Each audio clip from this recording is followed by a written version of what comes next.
नंदी स्कंद गणाधिराज सहिता श्री विश्वनाथ प्रभो काशी मंदिर संस्थितो अखिल गुरु कुर्वन्तु नो मंगलम्।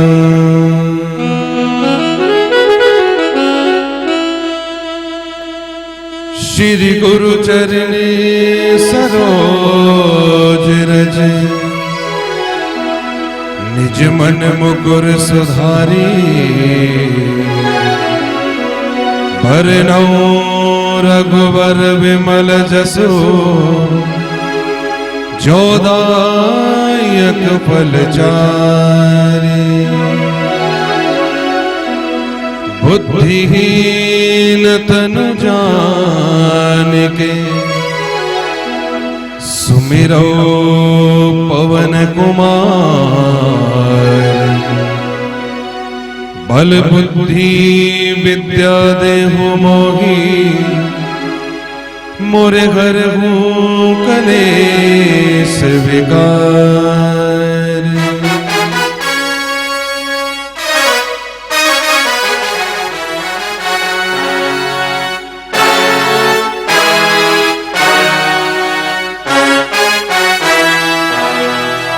ब्रह्माणी कमलेन्दु सौम्य वदना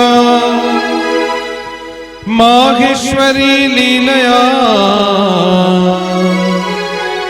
कौमारी रिपुदर्प नाशन करी चक्रायुधा वैष्णवी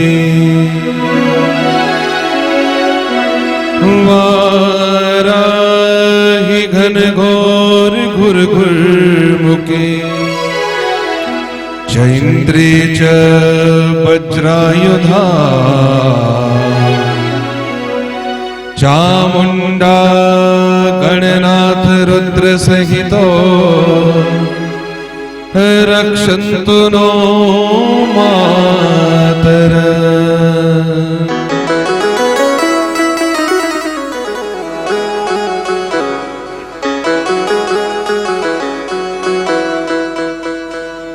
नारायणं नमस्कृत्य नरं चैव नरोत्तमं देवीं सरस्वतीं व्यासं ततो जयमुदीरयेत्।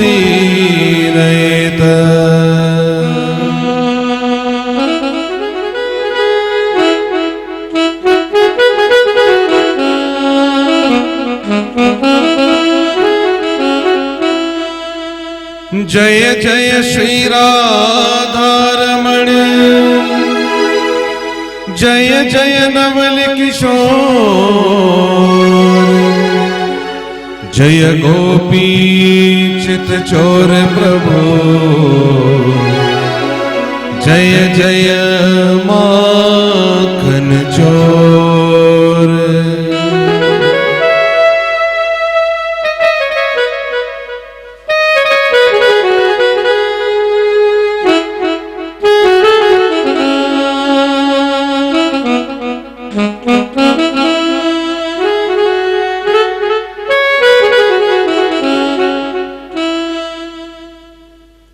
परम वंदनीय सदगुरु महाराज इस परम पवित्र स्थान पर विराजमान सभी दैवीय शक्तियां उन सभी के श्री चरणों में मेरा नमन।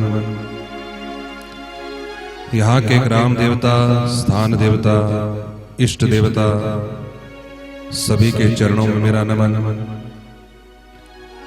जगत जननी आदि शक्ति मां जगदम्बा भवानी मैया हमारे सप्ताह पारायण यज्ञ के यज्ञाचार्य महाराज हमारी ऋग्वेद यजुर्वेद सामवेद अथर्ववेद रूपी विद्युत ब्राह्मण मंडली हमारे सप्ताह पारायण यज्ञ के यज्ञाचार्य महाराज मुख्य यजमान, समस्त कामर परिवार, उनके बंधु मित्र, मेरी गंगा, गीता, गायत्री, सरस्वती स्वरूपा समस्त मातृशक्ति, संघ में छोटी छोटी ग्वाल बाल मंडली, परंपरात्पर अखिलेश्वर, अकारण करुणा वर्णालय, भगदवांचित कल्पतरु, पीतांबरधारी बाल कृष्ण लाल की दिव्य लीलाओं से मंडित श्रीमद् भागवत महापुराण जी, हमारे इष्ट आराध्य बाल कृष्ण लाल श्री कृष्णचंद्र भगवान ठाकुर जी महाराज एवं हमारे सप्ताह पारायण यज्ञ के आज नंदोत्सव पर उपस्थित आगम निगम स्वरूप राजऋषि परीक्षित एवं जन्मेजय स्वरूप श्रोतागण महाराज, सर्वप्रथम आज के सत्संग में इस व्यासपीठ से भगवान विष्णु के इस विराट स्वरूप सदृश श्रोतागण को मेरा प्रणाम। बंधुओं, हमारा यह यज्ञ जो इस घर के आंगन में समस्त यजमान वृंद के शुद्ध भाव के साथ प्रारंभ हुआ था, वो यज्ञ पूर्णाहुति के समीप पहुंच चुका है। परमात्मा द्वारा बनाई हुई सृष्टि, इस सृष्टि में 84 लाख योनियां, सर्वोत्तम योनि मनुष्य योनि, जो मनुष्य अपने मनुष्यत्व का धर्म निभाते हुए, भगवान की सेवा करते हुए, उनके नाम का सुमरण करते हुए अपने जीवन पथ पर आगे बढ़ता गया, उसके ऊपर अवश्य ही परमात्मा की कृपा होती है।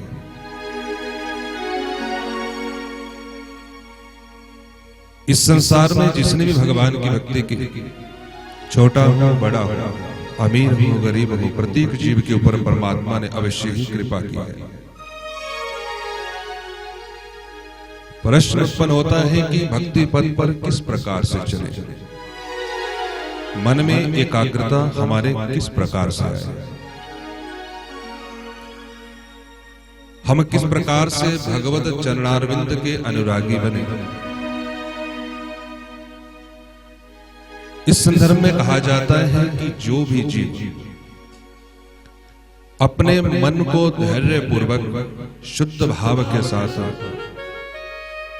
श्री प्रभु के चरणों में समर्पित करता है,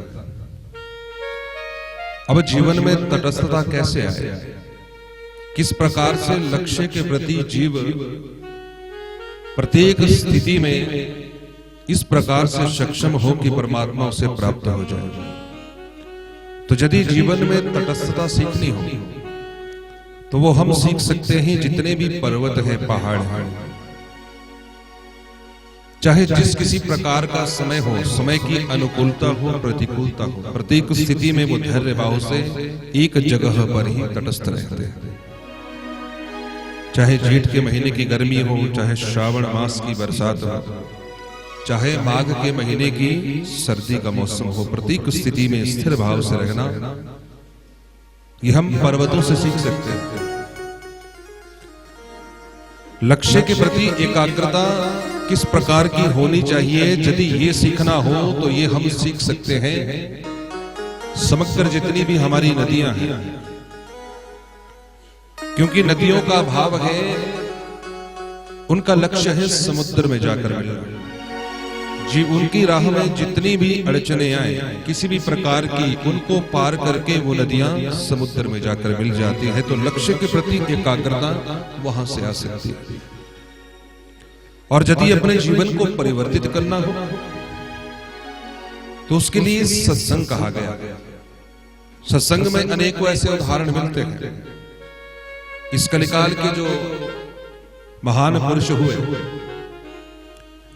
महात्मा गांधी जी, उन्होंने स्वयं अपने विषय में बताया था कि बाल्यावस्था में ही राजा हरिश्चंद्र के नाटक को जब उन्होंने नाट्य स्वरूप में देखा कि जीवन में सत्य का क्या महत्व होता है, तो उसी से उनका जीवन परिवर्तित हो गया था। हृदय में वो भाव जागृत हो गया कि जीवन में सत्य की राह अपनाऊंगा। तो उसी अहिंसा के बल पर उन्होंने हमारे भारतवर्ष को स्वतंत्र करवाने में अपना संपूर्ण योगदान दिया, सर्वस्व न्यौछावर कर दिया राष्ट्र हित में। अनेक ऐसे उदाहरण हमें मिलते हैं जो हमारे जीवन को परिवर्तित कर सकते हैं। बस बात इतनी होती है कि हमारे अंदर किस प्रकार की एकाग्रता है, क्या हमारा भाव शुद्ध है, क्या वास्तव में हम हृदय से जो भी कार्य कर रहे हैं वो हृदय से हो रहा है। केवल मात्र इतनी ही बात है कि जीव स्वयं को विचार करे। जिस प्रकार से हम न्यायाधीश बन जाते हैं समग्र संसार में सभी के प्रति कि ये अच्छा है ये बुरा है, क्या हम कभी विचार करते हैं कि मैं स्वयं क्या हूं, को हम, मैं कौन हूं, मेरा क्या व्यवहार है, मेरे द्वारा जो व्यवहार दूसरे जीवों के साथ होता है क्या वे किसी प्रकार से उससे आहत तो नहीं होते। जिस दिन जीव के मन में ये भाव जागृत होना प्रारंभ हो गया और स्वयं का विचार करना उसने प्रारंभ कर दिया, समझो प्रभु की कृपा उसके ऊपर होनी प्रारंभ हो गई। इसलिए सर्वप्रथम दूसरों का आकलन करने से पहले हम स्वयं के विषय में विचार करें। तो ये सब प्रकार का ज्ञान, ये भाव हमें प्राप्त होता है सत्संग से। जिस कथा का श्रवण आप शुद्ध भाव के साथ इतने दिनों से यहाँ पर कर रहे हैं, श्रीमद् भागवत रूपी ज्ञानामृत का, नैमिषारण्य की वो परम पवित्र धरा जहाँ पर शौनक आदि 88,000 ऋषि बड़े प्रेम से सूत महाराज जी के मुखारविंद से इस ज्ञानामृत का पान कर रहे हैं। तो आइए इससे पहले हम भी अपनी ज्ञान गंगा में प्रवेश करें, गोता लगाएं। उससे पहले चलते हैं वृंदावन धाम की ओर, जहां पर हमारी राज राजेश्वरी श्री राधा रानी नित्य व्रती आज भी निकुंज विहारी हमारे प्राण प्रिय बांके बिहारी जी के साथ महाराज सरस्वती हैं। उन्हीं रासेश्वरी से सभी ने यही प्रार्थना करनी है कि हे राधा रानी, हमारा ये मन सदा ही आपके श्री चरणों में लगा रहे और आपकी वो अनन्य कृपा हमारे ऊपर बरस जाए कि श्री ठाकुर जी की कृपा को हम प्राप्त कर दें। और सभी ने बड़े प्रेम से क्या कहना है।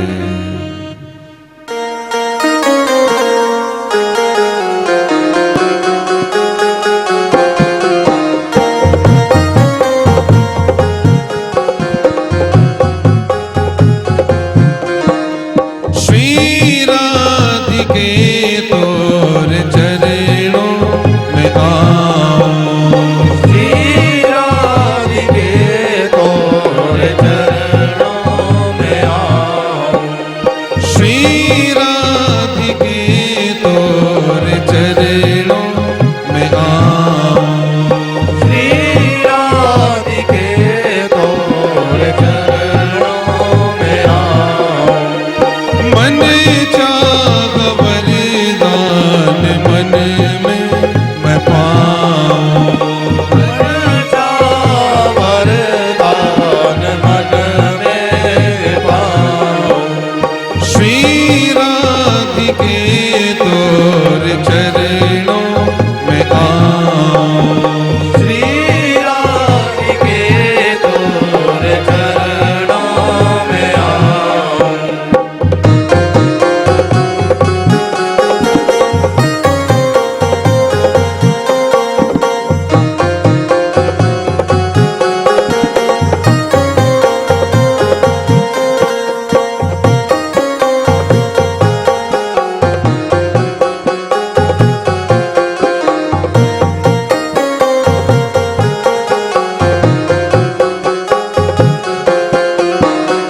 तृष्णाएं मन की न होती है पूरी, तृष्णाएं मन की न होती है पूरी, तृष्णाएं मन की न होती है पूरी, तृष्णाएं मन की न होती है पूरी। है तोरी कृपा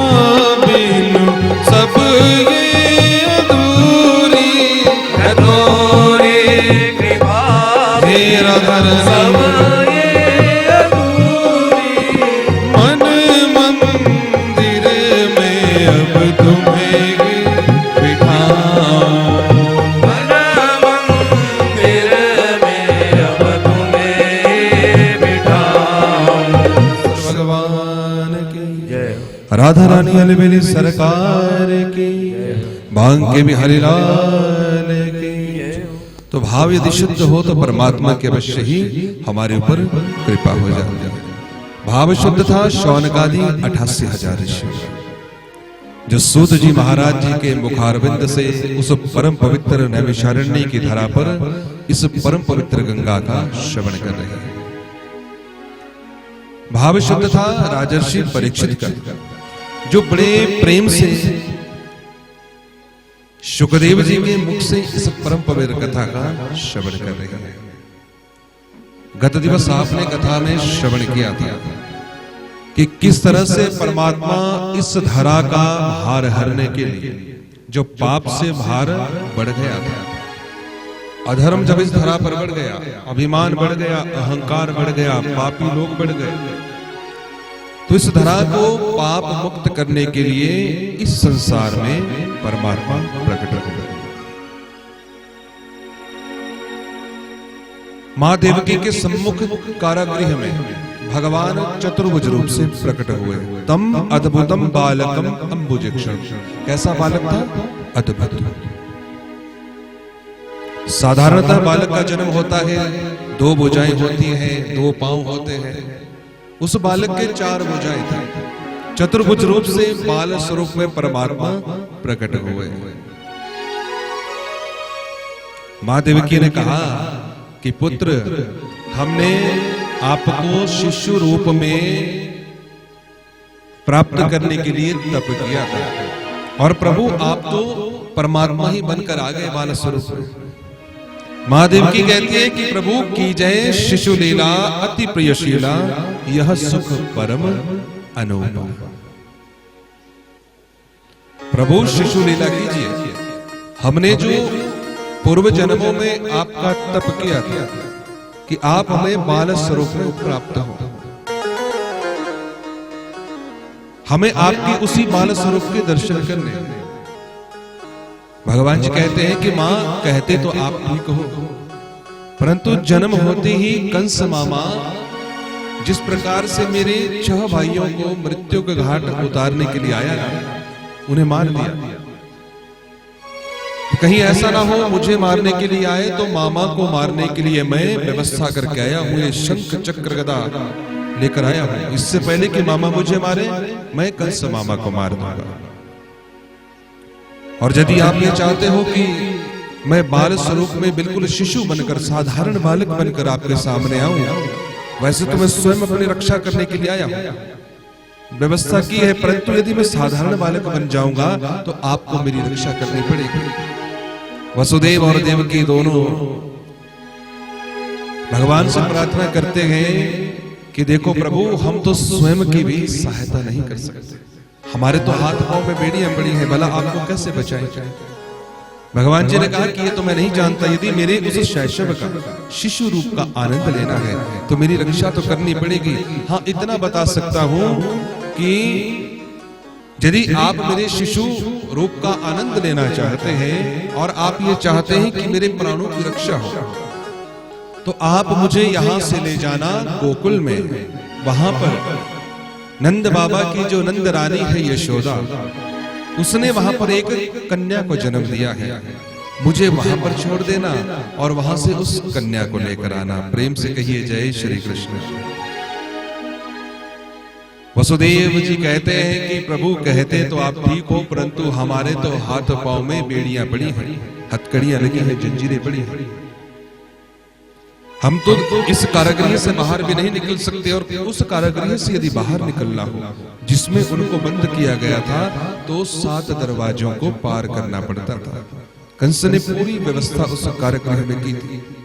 प्रत्येक दरवाजे के बाहर हजारों की संख्या में सैनिक खड़े हैं, परंतु जिस समय भगवान जी का प्राकट्य हुआ, योग माया का ऐसा वहां पर प्रभाव हुआ कि जितने भी सैनिक कंस के थे वो सब निद्रा के आवेश में चले गए, सबको नींद आ गई।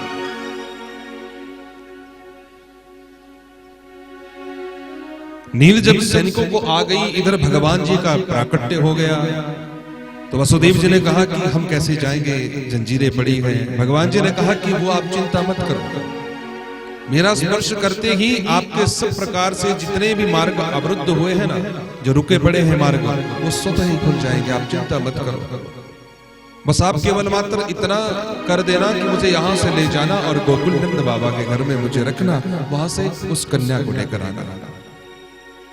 वसुदेव जी ने वैसा ही किया और भगवान जी चतुर्भुज से अब साधारण बालक बन गए।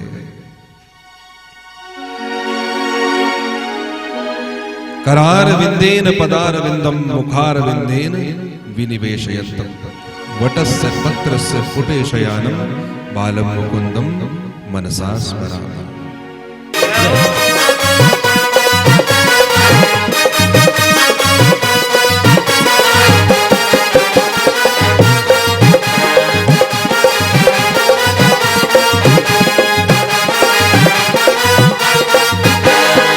नाचो गाओ धूम मचाओ, नाचो गाओ धूम मचाओ, नाचो गाओ धूम मचाओ, नाचो गाओ धूम मचाओ।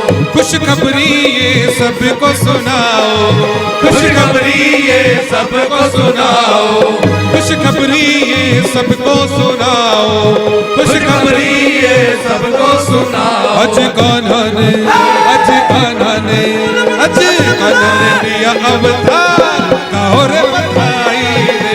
अज कान्हा ने लिया अवतार, गाओ रे बधाई रे। हो गाओ रे बधाई रे, हो गाओ रे बधाई रे, हो गाओ रे बधाई रे, हो गाओ रे बधाई रे। अज जन्मे कन्हैया लाल, गाओ रे बधाई रे। अज जन्मे कन्हैया लाल, गाओ रे बधाई रे।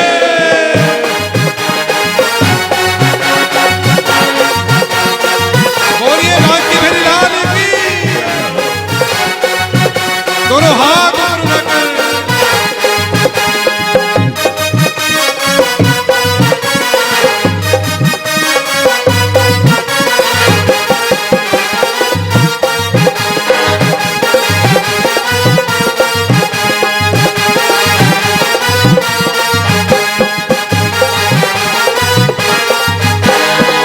आज तो अंगना धन्य हुआ है, आज तो अंगना धन्य हुआ है, आज तो अंगना धन्य हुआ है, आज तो अंगना धन्य हुआ है। अरे आज तो अंगना धन्य हुआ है, आज तो अंगना धन्य हुआ है।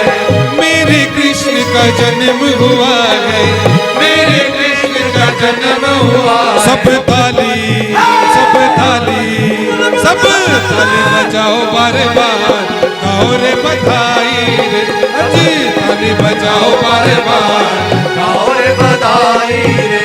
हो गाओ रे बधाई रे, हो गाओ रे बधाई रे, हो गाओ रे बधाई रे, हो गाओ रे बधाई रे। अजी जन्मे कन्हैया लाल, गाओ रे बधाई रे। अजी जन्मे कन्हैया लाल, गाओ रे बधाई रे।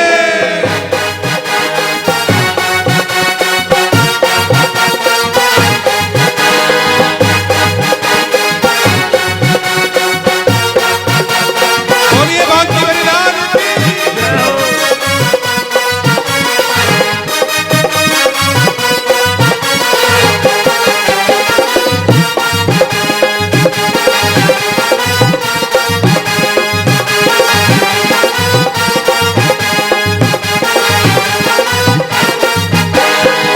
देवी देवता नाच रहे हैं, देवी देवता नाच रहे हैं, देवी देवता नाच रहे हैं, देवी देवता नाच रहे हैं, देवी देवता नाच रहे हैं, देवी देवता नाच रहे हैं, और देवी देवता नाच रहे हैं, देवी देवता नाच रहे हैं। नारद वीणा बाज रहे हैं, नारद वीणा बाज रहे हैं, देवी देवता नाच रहे हैं, देवी देवता नाच रहे हैं, नारद वीणा बाज रहे हैं, नारद वीणा बाज रहे हैं। अजी नंद का सजा दरबार गाओ रे बधाई रे। अजी नंद का सजा दरबार गाओ रे बधाई रे। ओ गाओ रे बधाई रे, हो गाओ रे बधाई रे। ओ गाओ रे बधाई रे, ओ गाओ रे बधाई रे। अजी जन्मे कन्हैया लाल गाओ रे बधाई रे। अजी जन्मे कन्हैया लाल गाओ रे बधाई रे। अजी जन्मे कन्हैया लाल गाओ रे बधाई रे। अजी जन्मे कन्हैया लाल गाओ रे बधाई रे। अजी जन्मे कन्हैया लाल गाओ रे बधाई रे। अजी जन्मे कन्हैया लाल गाओ रे बधाई रे। हो गाओ रे बधाई रे, हो गाओ रे बधाई रे। बोली भक्तवत्सल भगवान, जय हो, भक्तवत्सल भगवान की, जय हो, भक्तवत्सल भगवान की। जय। पीछे वाले क्यों नहीं बोल रहे? भक्तवत्सल भगवान की। ये सोच रहे हैं कि अगले ने बोल दिया वो हो गया हमारी ओर से भी, है ना। देखो भगवान जी को भी लग गया कि ये नहीं मानने वाले। अब कुछ उन्होंने भी व्यवस्था कर दी फिर बिजली की। उत्सव चला हो भगवान जी का, आनंद आया। ये आनंद से परमानंद की ओर ले जाने वाला विषय है, याद रखना। प्रेम से कथा सुनी जाती है तो सुनाई भी प्रेम से ही जाती है। सुनने वाले हो तो सुनाने वाला भी प्रेम से कथा सुनावे। आप सबको भगवान जी के आनंदोत्सव की हार्दिक शुभकामनाएं। भगवान जी ने खूब कृपा की। जिस प्रकार से आपने यहाँ पर उत्सव मनाया ना, वैसा ही उत्सव चला था वहां पर भी। आज तो आपने भी कमाल कर दिया। प्रेम से कहिए जय श्री कृष्ण। देखो भगवान जी के जिस तरह से उत्सव में आप नाचे ना, जैसे अपने घर में हम कोई भी उत्सव मनाते हैं, उससे बढ़ चढ़कर भगवान जी के उत्सव को मनाना चाहिए। जो भगवान जी के दरबार में ना नाचा वो कहाँ नाचेगा? ये वो तो बढ़िया है, चलो शादी में बेटे का डीजे बजता है ना, खूब गड्डियां नोट लेकर वहां पर।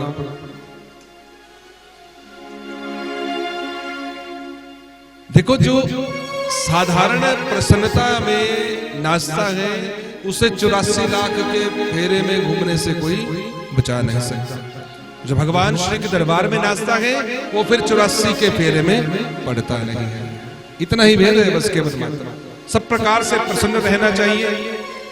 जो भी स्थिति परिस्थिति हो, भगवान जी का देखो नंद महाराज जी के यहाँ पर खूब उत्सव मनाया गया। एक दिन नहीं, जैसा हमारे ना कि एक बधाई गई थक गए, नाच नाच के थक गए ना, पसीने पड़ गए। प्रेम से कही जय श्री कृष्ण। थकना तो होता ही नहीं भक्ति में, जो थक जाए वो काहे का भक्त। जो भक्ति पथ पर थकता हो वो काहे का भक्त भैया। भक्ति के मार्ग पर थकान नहीं होनी चाहिए। जिसको थकान होती है तो भक्त हो नहीं सकता। खूब नाचो गाओ, सब प्रकार से आनंद मनाओ, जैसा गोपियों ने मनाया और आपने भी आज सिद्ध कर दिया। इसके लिए आप भी बधाई के पात्र हैं। सब बड़े प्रेम से आपने ये उत्सव मनाया। कई दिनों तक उत्सव चला। जिस दिन कन्हैया 5 दिन के हुए ना, 5 दिन के जब कन्हैया हो गए तो नंद बाबा ने मन में विचार किया। पुराने समय में क्या होता था कि छोटे जो राजा होते थे वो बड़े महाराजा को कर दिया करते थे, जिसे टैक्स कहते हैं। जैसे आज भी सब लोग देते हैं, सरकार को टैक्स देते हैं, किसी भी रूप में कर दिया जाता है, वो टैक्स दिया करते थे। पुराने समय में भी जितने भी राजा थे, नंद बाबा भी कर देते थे, क्योंकि महाराजा था कंस, कंस को कर दिया करते थे। इसलिए एक दिन उन्होंने सोचा कि अभी कर देने में तो समय था, परंतु मन में विचार किया कि मेरे पुत्र हुआ है, इसलिए पुत्र जन्म की बधाई, फल, मिठाई, शगुन और साथ में जो मुझे कर देना है वो भी एक साथ निपटा के आता हूं। इसलिए कुछ गोप वालों से कहा कि देखो मैं जा रहा हूं मथुरा महाराज कंस के पास, और तुम क्या करना यहाँ पर मेरे पुत्र की रक्षा करना। इसका ध्यान रखना, बड़ी मुश्किल से पुत्र हुआ है। जितने भी वृद्ध गोप ग्वाल थे ना, बुजुर्ग, उन्होंने कहा नंद तुम जाओ, हमारे होते हुए बोले यहाँ पर क्या होगा। और जितने युवा थे ना, युवक, वो बड़ी मूंछों में ताव देते हुए अपने कि बाबा आप जाओ, हमारे होते हुए बोला यहाँ पर कौन आ सकता है। नंद बाबा बेचारे उन गोप ग्वालों को निरूपित करके मथुरा में, गोकुल में अपने पुत्र की रक्षा में स्वयं चले गए। कहा? मथुरा। गोपान गोकुल रक्षाया निरूप्य मथुरां गतः नंदः कंसस्य वार्षिक्यं करं दातुं कुरुध्वः। गोपान गोकुल रक्षायाम निरूप्य मथुराम गतः। उन गोप ग्वालों को निरूपित करके कि तुम मेरे बालक की रक्षा करोगे, ध्यान रखोगे, स्वयं चले गए मथुरा। मथुरा में जैसे ही पहुंचे, महाराज कंस, ऐसा वर्णन आता है कि अपने सिंहासन पर बैठा था। सिंहासन पर बैठा था तो सुदूर उन्होंने नंद को आते हुए देखा। साथ में कुछ गोप ग्वाल है, हाथ में कुछ लिया हुआ है थाल, और वस्त्रों से वो ढका हुआ है। मन में विचार किया कि ये नंद का असमय आना कैसे है, ये प्रश्न उत्पन्न हुआ। और दूसरा, ये साथ में कुछ लेकर आया है, अभी कर देने में तो समय है, ये ना जाने क्या लेकर आया है। और कंस अपने सिंहासन पर खड़ा हो गया कि अरे नंद, तुम्हारा ये असमय इस प्रकार से उपहार लेकर आना, ये क्या कारण है? नंद ने भी महाराज कंस को हाथ जोड़ दिए कि महाराज आपकी जय हो, आपकी कृपा से मेरे घर में बाल गोपाल हुआ है। प्रेम से कहिए जय श्री कृष्ण। कंस ने पूछा कि कब हुआ? कि महाराज आज वो बालक 6 दिन का होगा। मन में विचार किया कि अष्टमी की रात्रि को जो बालक जन्म लिया था, कहीं ऐसा तो नहीं वो नंद के ही घर में पैदा हुआ, क्योंकि वो भी उसी अष्टमी की रात्रि को नंद का पुत्र पैदा हुआ। एकदम से वो उपहार स्वीकार कर लिए, नंद को गले से लगा लिया कि जा तेरा पुत्र चिरंजीवी हो। प्रेम से कहिए जय श्री कृष्ण। दीर्घायु हो। नंद ने आशीर्वाद ले लिया कंस से अपने पुत्र के लिए। विचार करो जरा, इसे कहते हैं भगवान की भक्ति। और कंस भी बड़े हृदय से आशीर्वाद देता कि जा तुम्हारा पुत्र दीर्घायु हो, और इतने उपहार की आवश्यकता नहीं थी, अब तुम जाओ। नंद ने कहा कि महाराज यदि आपकी आज्ञा हो, मैं वसुदेव जी से मिलना चाहता हूं। भेज दिया कि जाओ।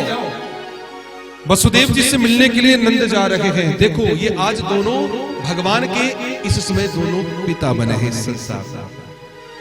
एक जन्म देने वाला पिता है और एक पालन पोषण करने वाला पिता है। इन दोनों ने पूर्व जन्म में क्या पुण्य कर्म किए होंगे जो इस जन्म में साक्षात नारायण के पिता बने हैं। माता पिता बनने का दोनों को सौभाग्य प्राप्त हुआ। वसुदेव जी जानते हैं कि मेरा पुत्र है नंद के पास, परंतु कहते हैं। जैसे ही नंद जी को आते हुए देखा, एक दूसरे को दोनों ने हाथ जोड़ दिए, प्रणाम करते हैं। वसुदेव जी ने कहा कि नंद आप यहाँ पर? कि हाँ महाराज, मेरे पुत्र हुआ है, इसलिए महाराज को बधाई देने के लिए आया था। सोचा आपसे भी मिलता चलो। आपके भी एक कन्या हुई थी, सा अपनी दिवंगता, वो भी अब नहीं रही। महाराज कंस ने उसे भी मार दिया। वसुदेव जी ने कहा कि मित्र, जो भी संसार में होता है ईश्वर की इच्छा से होता है। होने के आगे हमारा कोई किसी प्रकार का भाव नहीं चलता। इसलिए नंद जी आपके पुत्र हुआ है, आप यहाँ पर क्यों जाओ, अपने उस पुत्र की रक्षा करो जाकर। आजकल समय ठीक नहीं है। वसुदेव और नंद जी की आपस में ये वार्तालाप है। यहाँ पर कंस ने एकदम से अपने सभी मित्रों को बुला लिया, जितने भी उसके मित्र थे ना, वो मैंने बताया था आपको, अघासुर, बकासुर, तृणावर्त, शकटासुर, पूतना, उन सबको आपातकालीन सभा बुला ली, इमरजेंसी मीटिंग। सब आ गए कि महाराज क्या हुआ कि उसी रात्रि को जिस दिन मुझे मारने वाला काल जन्म लिया था ना, नंद के भी उसी समय पुत्र हुआ है घर में, रात्रि को 12 बजे। तो कहीं ऐसा तो ना हो कि नंद का वो पुत्र ही, नंद का वो छोरा ही मेरा काल हो। नंद यहाँ पर आया है तो कौन उसे जाएगा, उसे मार दो वहीं पर जाकर उस बालक।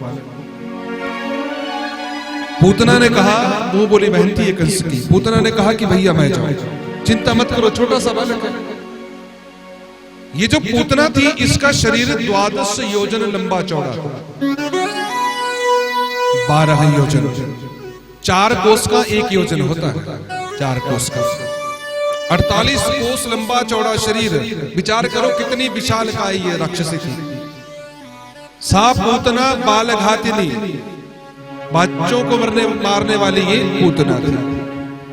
चल पड़ी, अपना स्वरूप धारण करके विचार किया मन में कि इस प्रकार से तो बात ना बनेगी, सब मुझे पहचान जाएंगे।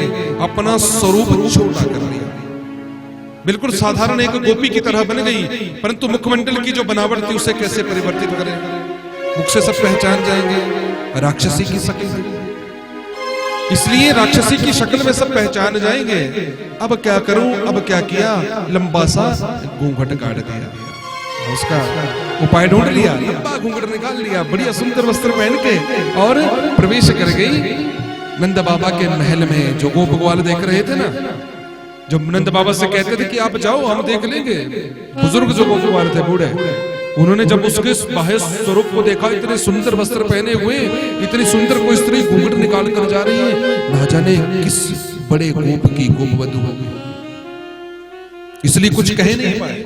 और जो नवयुवक थे जो ये कहते थे बाबा आप जाओ हम देख लेंगे, उन्होंने जब उसके बाह्य शरीर की सुंदरता को देखा ना, तो मुंह खुला का खुला रह गया कि जिसका बाहर से ही इतना सुंदर शरीर हो, उसका मुखमंडल कितना सुंदर होगा, ये सोचते सोचते इतने में पोतना अंदर प्रवेश कर गया। उस समय मैया यशोदा कन्हैया को सुला रही थी, जैसे माताएं सुलाती है ना अपने लाल को, लल्ला को, कैसे लोरी गाकर आप भी सुलाती हो। मां यशोदा उस समय कन्हैया को लोरी गाकर सुला रही थी। जगने मगन मेरे लाल को आजा रे निंदिया आजा, जगने मगन मेरे लाल को आजा रे निंदिया आजा, जगने मगन मेरे लाल को आजा रे निंदिया आजा, जगने मगन। हरि बोल।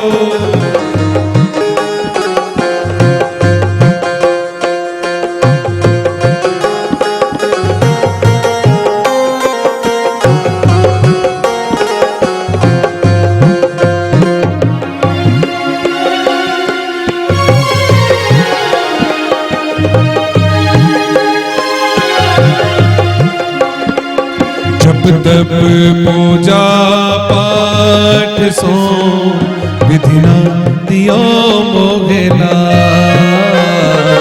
जब तब पूजा पाठ सो विधिना दियो मोगेला, सो जा कन्हैया लाडले भैया बजावे सो जा कन्हैया लाडले भैया बजावे कैसे सुलाऊं मैं लाल को, कैसे सुलाऊं मैं लाल को, धीरे धीरे लोरी मगा, छगने मगन हाँ छगने मगन मेरे लाल को आजा रे निंदिया आजा, छगने मगन मेरे लाल को आजा रे निंदिया आजा। जय हो।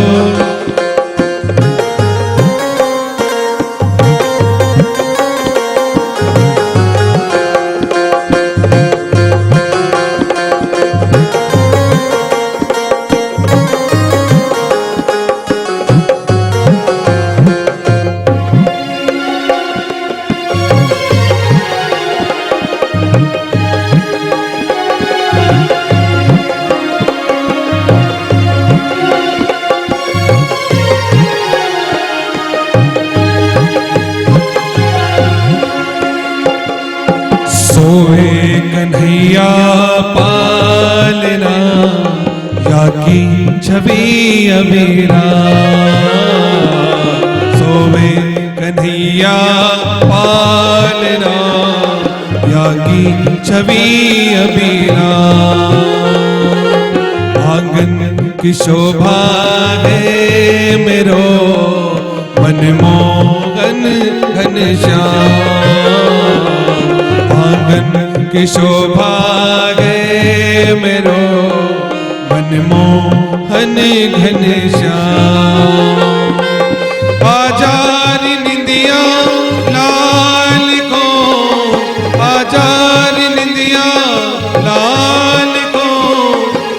कन्हैया रगी गे गोकुला छगने मगन, हाँ छगने मगन, अरे छगने मगन मेरे लाल को।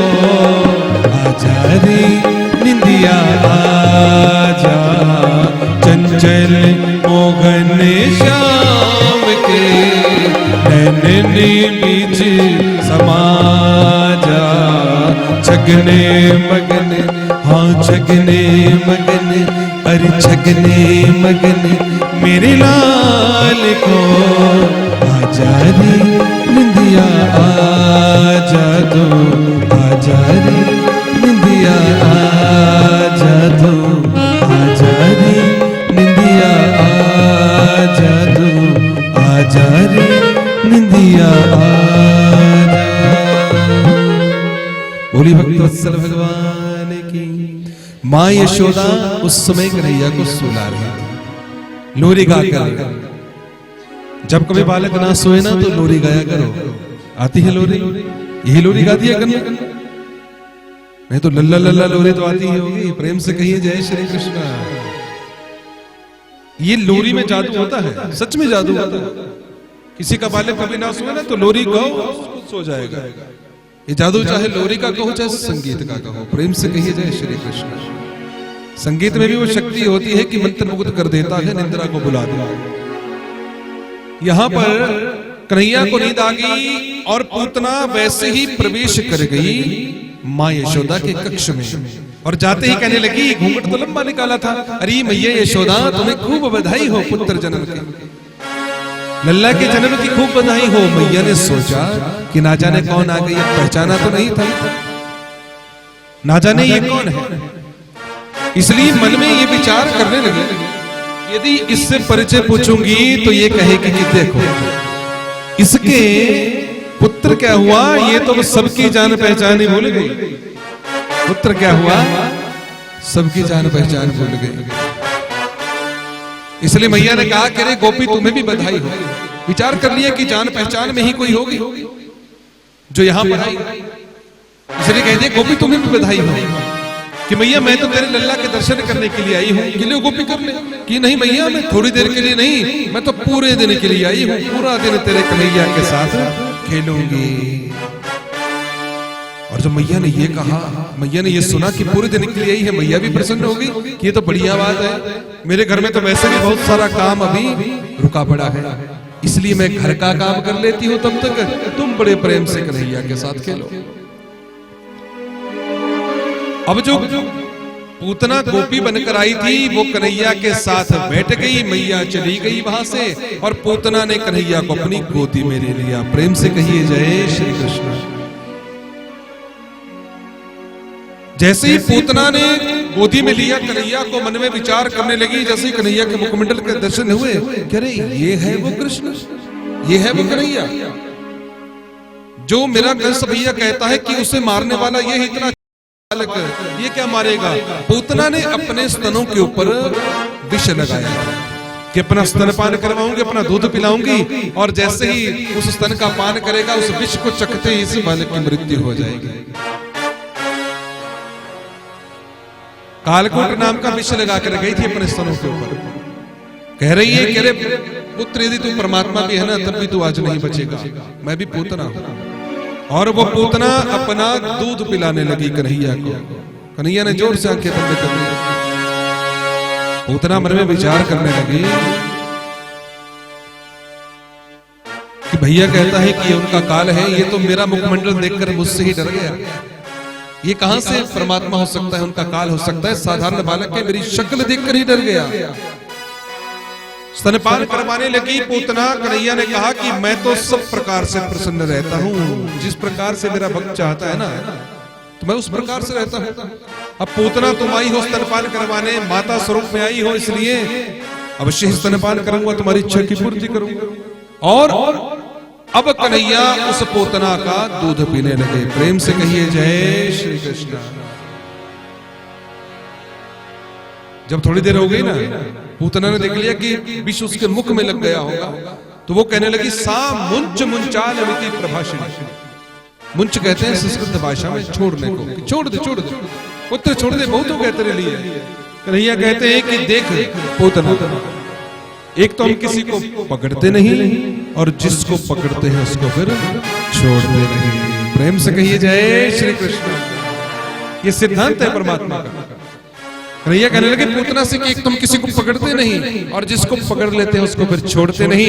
यहाँ आना तो अपनी इच्छा से होता है, बाकी जाना अब हमारी इच्छा से। तुम आई थी मुझे दूध पिलाने, तुम्हारी इच्छा की पूर्ति की।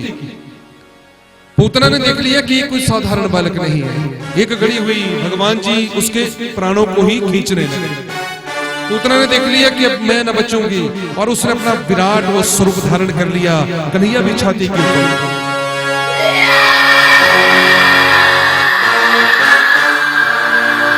उड़ाती हुई आकाश मंडल में ले जाने लगे।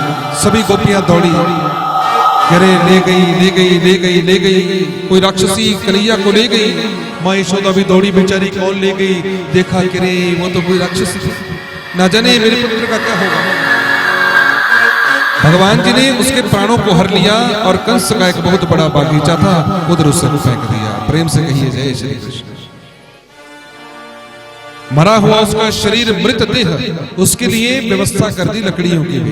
बड़े बड़े वृक्ष वहां पर थे, बागीचे में बहुत घना वृक्षों का वो बागीचा था, वहां पर फेंक दिया। उसकी दाह संस्कार के लिए, अंतिम संस्कार के लिए लकड़ियों की व्यवस्था भी कर दी। विचार कीजिए जरा, धात्री की तरह जिन्होंने उसका ध्यान रखा।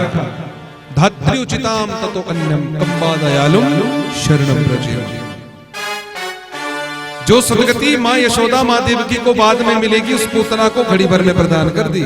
उनके बराबर दयालु भला इस संसार में दूसरा और कौन होगा। गोप गोवाल पीछे से आए, उसके शरीर के ऊपर खूब डंडे बरसाए, खूब डंडे बरसा दिए मरे हुए शरीर के ऊपर कि कहीं जीवित ना हो जाए। कन्हैया को गोपियों ने उठाया और अपने साथ ले चली। आगे माँ यशोदा मिली। यशोदा मैया से कहती है, करे मैया एक ही तो काम है तुझे, कन्हैया को देखना। बड़ी मुश्किल से तो बालक हुआ, इसका भी तुम ध्यान नहीं रख पाती। गोपियों से कहती है मैया, कह रहे गोपियों मैं कुछ काम कर रही थी। कि काम का क्या भाव है मैया, तुम्हारे घर में कोई काम करने वालों की कमी है? बड़ी मुश्किल से तो ये लल्ला तुम्हारे हुआ है, इसका भी ध्यान न रख पाती। ना जाने कौन कौन तुम्हारे घर में आता है, सबकी गोदी में से पकड़ाती रहती। भैया जब तक किसी का बोध ना हो, जब तक किसी को जानो ना, तब तक कैसे किसी के पास अपने लल्ला को दे देती हो?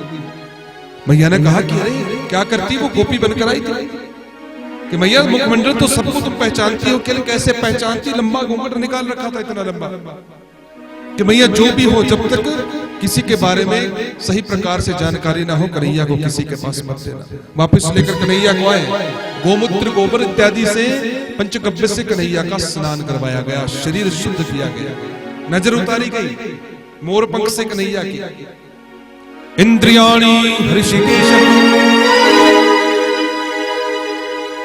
इस प्रकार से भगवान के ही नाम लेकर भगवान जी की नजर उतारी जाने लगी। किस बालक की इंद्रियों की रक्षा कौन करे? ऋषिकेश भगवान करे। कन्हैया खूब हंसे, जोर जोर से हंसते कि देखो इन गोपियों को मेरे ही नाम और मेरी ही नजर उतारती है। प्रेम से कहिए जय श्री कृष्ण। जानती नहीं कि ये मेरे ही नाम है, मेरे ही नाम से मेरी ही नजर उतारती है। कन्हैया को मैया साथ में लेकर गई। आज के बाद किसी के पास अपने कन्हैया को ना दूंगी जब तक मुझे पूरा परिचय उसका पता ना होगा। आज तो ईश्वर की कृपा हुई, मेरे बाल गोपाल बच गए। इधर भगवान शंकर को पता चल पड़ा कि गोकुल में मेरे इष्ट आराध्य प्रकट हो गए हैं। मैं भी उनके बाल स्वरूप के दर्शन करने के लिए जाऊंगा। भगवान शंकर जी ने क्या किया कि रूप बना लिया ज्योतिषी, सतानंद ज्योतिषी, जोगी का रूप बनाकर अपना जो सर्प था ना वो किनारे कर दिया। खूब बढ़िया लंबी लंबी जटाएं हैं, लंबी लंबी दाढ़ी, वो सब कुछ वैसा है, पर जो स्वरूप भगवान शंकर जी का था कि कोई मुझे पहचान ना पाए। अब मैं दर्शन करने के लिए जाऊंगा अपने बाल गोपाल का। जैसे भगवान शंकर चलने लगे ना रूप बदलकर, श्रृंगी भृंगी वहां पर थे, उन्होंने पूछा कि महादेव कहां जा रहे हैं? महादेव ने कहा कि देखो मेरे इष्ट आराध्य इस समय बाल रूप में प्रकट हुए हैं, तो उन्हीं के दर्शन करने के लिए जा रहा है। कि अच्छा तो महाराज हम भी चलेंगे आपके साथ। भगवान शंकर ने कहा कि बिल्कुल नहीं, आप नहीं जाओगे, क्योंकि आप साथ में चलोगे प्रपंच करते हुए, और प्रपंच रहित भक्ति होती है, जिसमें प्रपंच हो जाता है वो भक्ति कभी हो ही नहीं सकती। प्रेम से कहिए जय श्री कृष्ण।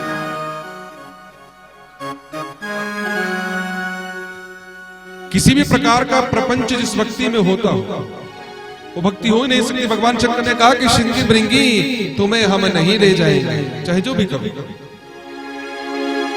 श्रृंगी भृंगी ने कहा कि प्रभु जाएंगे तो हम जरूर, आप साथ में ना ले जाओगे कोई बात नहीं, तुम्हारे पीछे पीछे आ जाएंगे और वहां पर सबको बता देंगे कि ये कोई ज्योतिषी वोतिषी नहीं, ये तो स्वयं भगवान शंकर है। प्रेम से कहिए जय श्री कृष्ण, जय जय श्री कृष्ण। भगवान शंकर ने देख लिया कि ये श्रृंगी भृंगी ना मानने वाले भगवान के गण थे, ये श्रृंगी और भृंगी, इसलिए इन्हें साथ ले जाना पड़ेगा। भगवान शंकर ने कहा कि मैं जा रहा हूं और मेरे साथ यदि जाना है तो प्रपंच रहित होकर किसी प्रकार की और बात ना करते हुए भगवान का भजन करते हुए जाना है। भगवान शंकर जी ने शतानंद ज्योतिषी का रूप बनाया, जोगी स्वरूप में भगवान पहुंच गए गोकुल में आकर, साथ में श्रृंगी और भृंगी उनके दो चेला बनकर साथ में आए।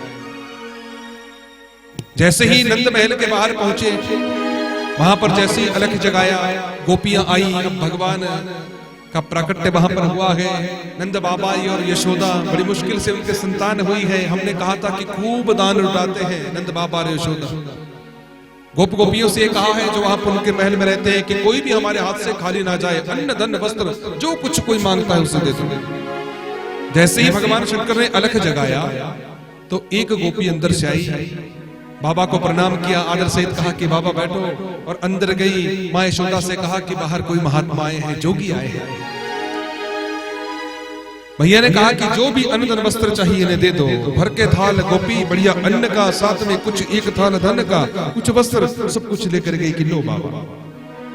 भगवान शंकर ने कहा कि देख गोपी, ये अन्न धन वस्त्र लेने के लिए मैं यहाँ पर नहीं आया हूं, तू जा और अपनी मैया यशोदा से जाकर कह दे कि बाहर शतानंद ज्योतिषी आए हैं और एक बार अपने लल्ला के तू उन्हें दर्शन करा दे, बस दर्शन करके चले जाए, मुझे ये अन्न धन वस्त्र ना चाहिए। गोपी चली गई बेचारी। वैसे ही मैया से कहा कि अरे मैया सुन, वो बाहर जोगी आए हैं ना, वो कहते हैं कि मुझे अन्न धन वस्त्र ना चाहिए। अपनी मैया से जाकर बोल कि अपने बालक के दर्शन करा दे, लल्ला के दर्शन करा दे, मुझे और कुछ ना चाहिए।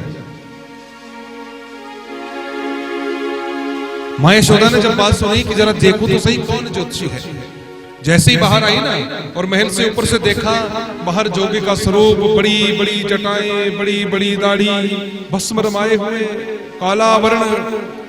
मां यशोदा ने कह दिया कि इस बाबा को जाकर कह दे कि यहां से चला जा, जो अन्न धन वस्त्र चाहिए ले जा, बाकी लाला का दर्शन ना करवाऊंगी, मेरा छोटा सा बालक है, बड़ी मुश्किल से उस राक्षसी से बचा है।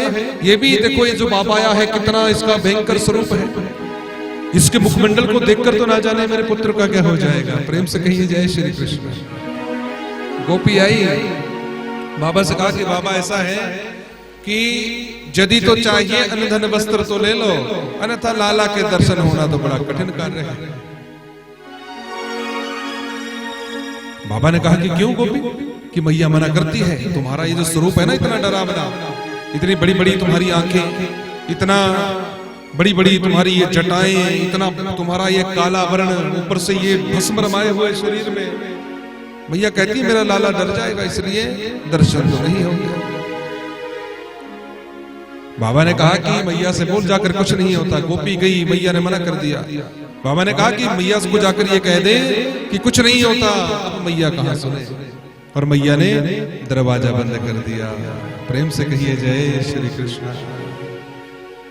मैया तेरे द्वारे, यशोदा तेरे द्वारे, मौला जोगी आयो। बोली शंकर महादेव की जय हो।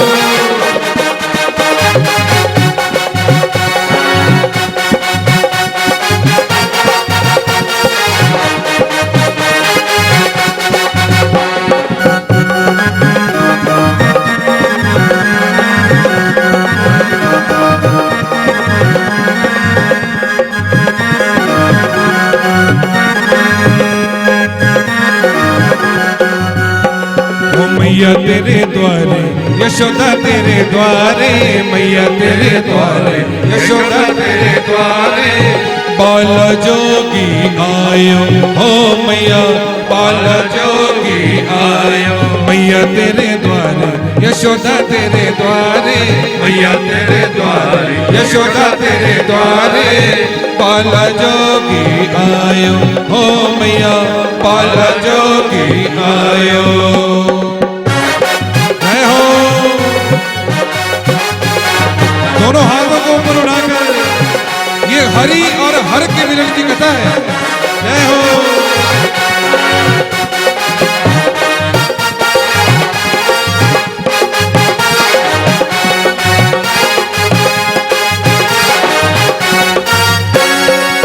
अंग विभूति गलरुंडमाला अंग विभूति गलरुंडमाला शेषनाग लिपटायो हो बोले शेषनाग लिपटायो अंग विभूति गलरुंडमाला अंग विभूति गलरुंडमाला शेषनाग लिपटायो हो बोले शेषनाग लिपटायो पांक तिलक अरु फल चंद्रमा पांक तिलक अरु फल चंद्रमा घर घर अलख जगायो हो जोगी घर घर अलख जगायो हो मैया तेरे द्वारे यशोदा तेरे द्वारे मैया तेरे द्वारे यशोदा तेरे द्वारे बाला जोगी आयो हो मैया बाला जोगी आयो।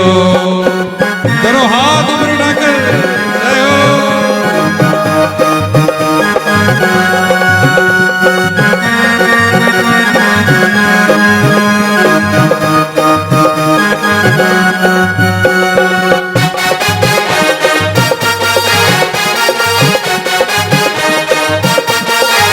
जय हो।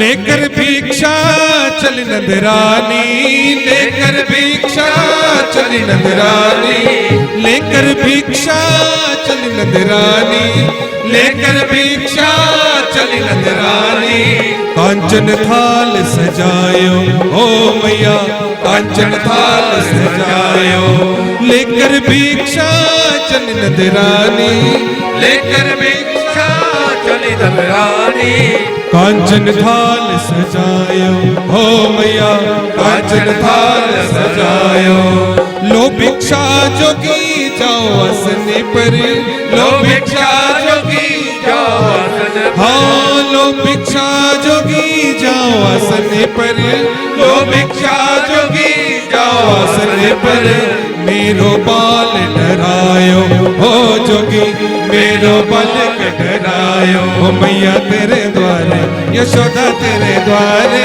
मैया तेरे द्वारे यशोदा तेरे द्वारे बाला जोगी आयो हो मैया बाला जोगी आयो। जय हो।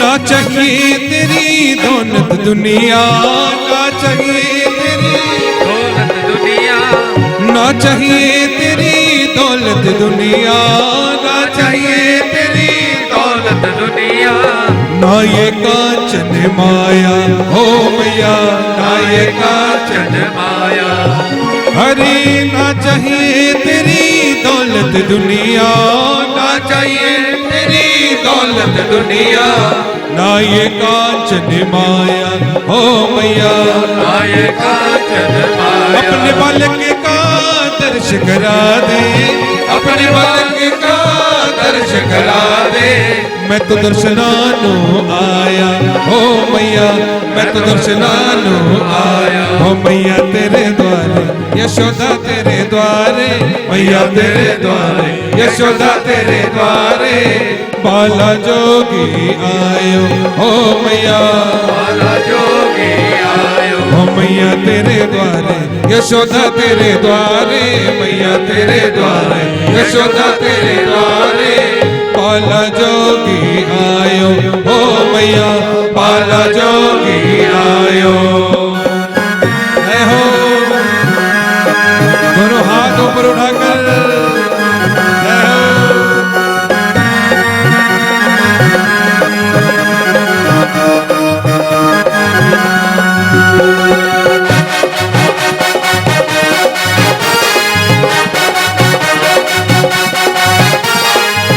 और ये बांकी बिहारी लाल की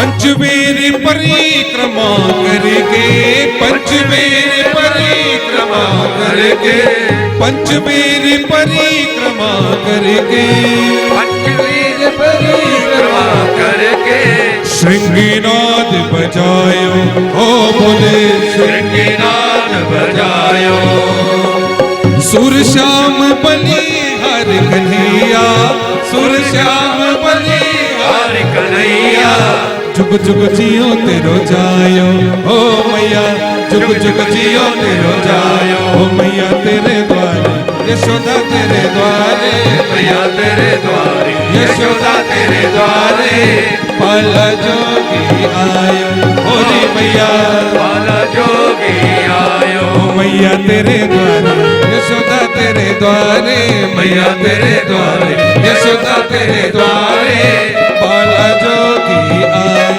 हरे मैया, बाला जोगी आयो हरे मैया, बाला जोगी आयो हरे मैया, बाला जोगी आयो हरे मैया, बाला जोगी आयो। बोलिए भक्तवत्सल भगवान की हरि हर, बोलिए हरि हरि हरि। ये हरि और हर की मिलन, हरि कहते हैं भगवान नारायण को और हर कहते हैं महादेव, इसीलिए कहा जाता है हरि हर। आज एक ब्रह्म दूसरे ब्रह्म से मिलन होने जा रहा है, प्रेम से कहिए जय श्री कृष्ण। देखो कितनी सुंदर यहाँ पे भगवान नारायण आए हैं मानव स्वरूप से। भगवान शंकर के इष्ट कौन है? भगवान नारायण अर्थात विष्णु, और विष्णु भगवान के इष्ट कौन है? भगवान शंकर। शंकर से हृदय विष्णु, विष्णोर हृदय शिव। भगवान शंकर के हृदय में निवास करते हैं भगवान विष्णु, और भगवान विष्णु के हृदय में निवास करते हैं भगवान शिव। ये हरि और हर तत्व रूप से एक है, कार्य भाव से ये कई प्रकार की लीलाएं अपनी करते हैं। भगवान शंकर जी ने धूना रमा लिया, मैया तो अब माने ना। भगवान शंकर जी ने धूना रमाया, किरे मैया करा दे कि मैं दर्शन ना करवाऊंगी, बाबा चला जा, अन्न धन वस्त्र चाहिए, जितना भी चाहिए मांग ले ले, परंतु दर्शन नहीं होंगे। तेरी डरावनी शक्ल देखकर मेरे तो बालक के प्राण ना निकल जाए, इतना भयानक तेरा स्वरूप है। भगवान शंकर ने कहा कि मैया हाँ, इतनी निंदा भी काहे करती हो, मुंह के ऊपर ही बेइज्जती कर रही हो मैया, इतना खराब भी स्वरूप ना है, दाढ़ी मूंछ रख ली तो क्या हुआ, बड़ी बड़ी जटाएं हैं, अब हम जोगी हैं। और ऐसा नहीं, मैं भविष्य भी बताता हूँ कि मुझे ना दिखाना अपने बालक का भविष्य, ना अपना, मेरा भी भविष्य अच्छा, मेरे बालक का भी अच्छा, तुम जाओ। भगवान शंकर ने कहा कि भैया मैं भी फिर योगी हूँ, योग हट तुम देख लो, आज मैं भी धूना यहीं पर रमा दूंगा, जब तक तुम दर्शन ना करवाओगी ना तब तक मैं यहाँ से जाने वाला ना। मैया यशोदा ने कहा कि ऐसी बात है ना बाबा, तो ये दरवाजा सदा के लिए बंद कर दूंगी, मैं भी एक स्त्री हूँ, और स्त्री हट का तुम्हें भी पता नहीं कि स्त्री हट कैसा होता है, ये दरवाजा मैं बंद कर दूंगा। कि अच्छा कब तक बंद रखोगे भैया? कि जब तक तू यहाँ पर बैठा रहेगा तब तक ये दरवाजा बंद रहेगा। प्रेम से कहिए जय श्री कृष्ण।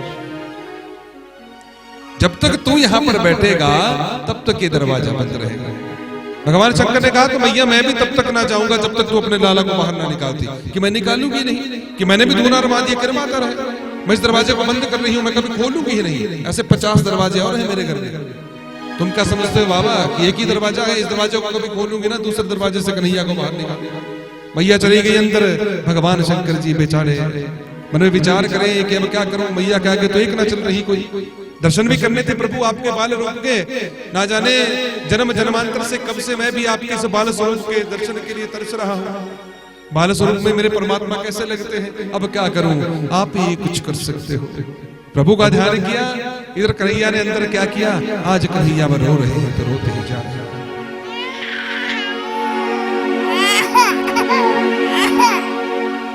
खूब रोना कन्हैया का चल पड़ा।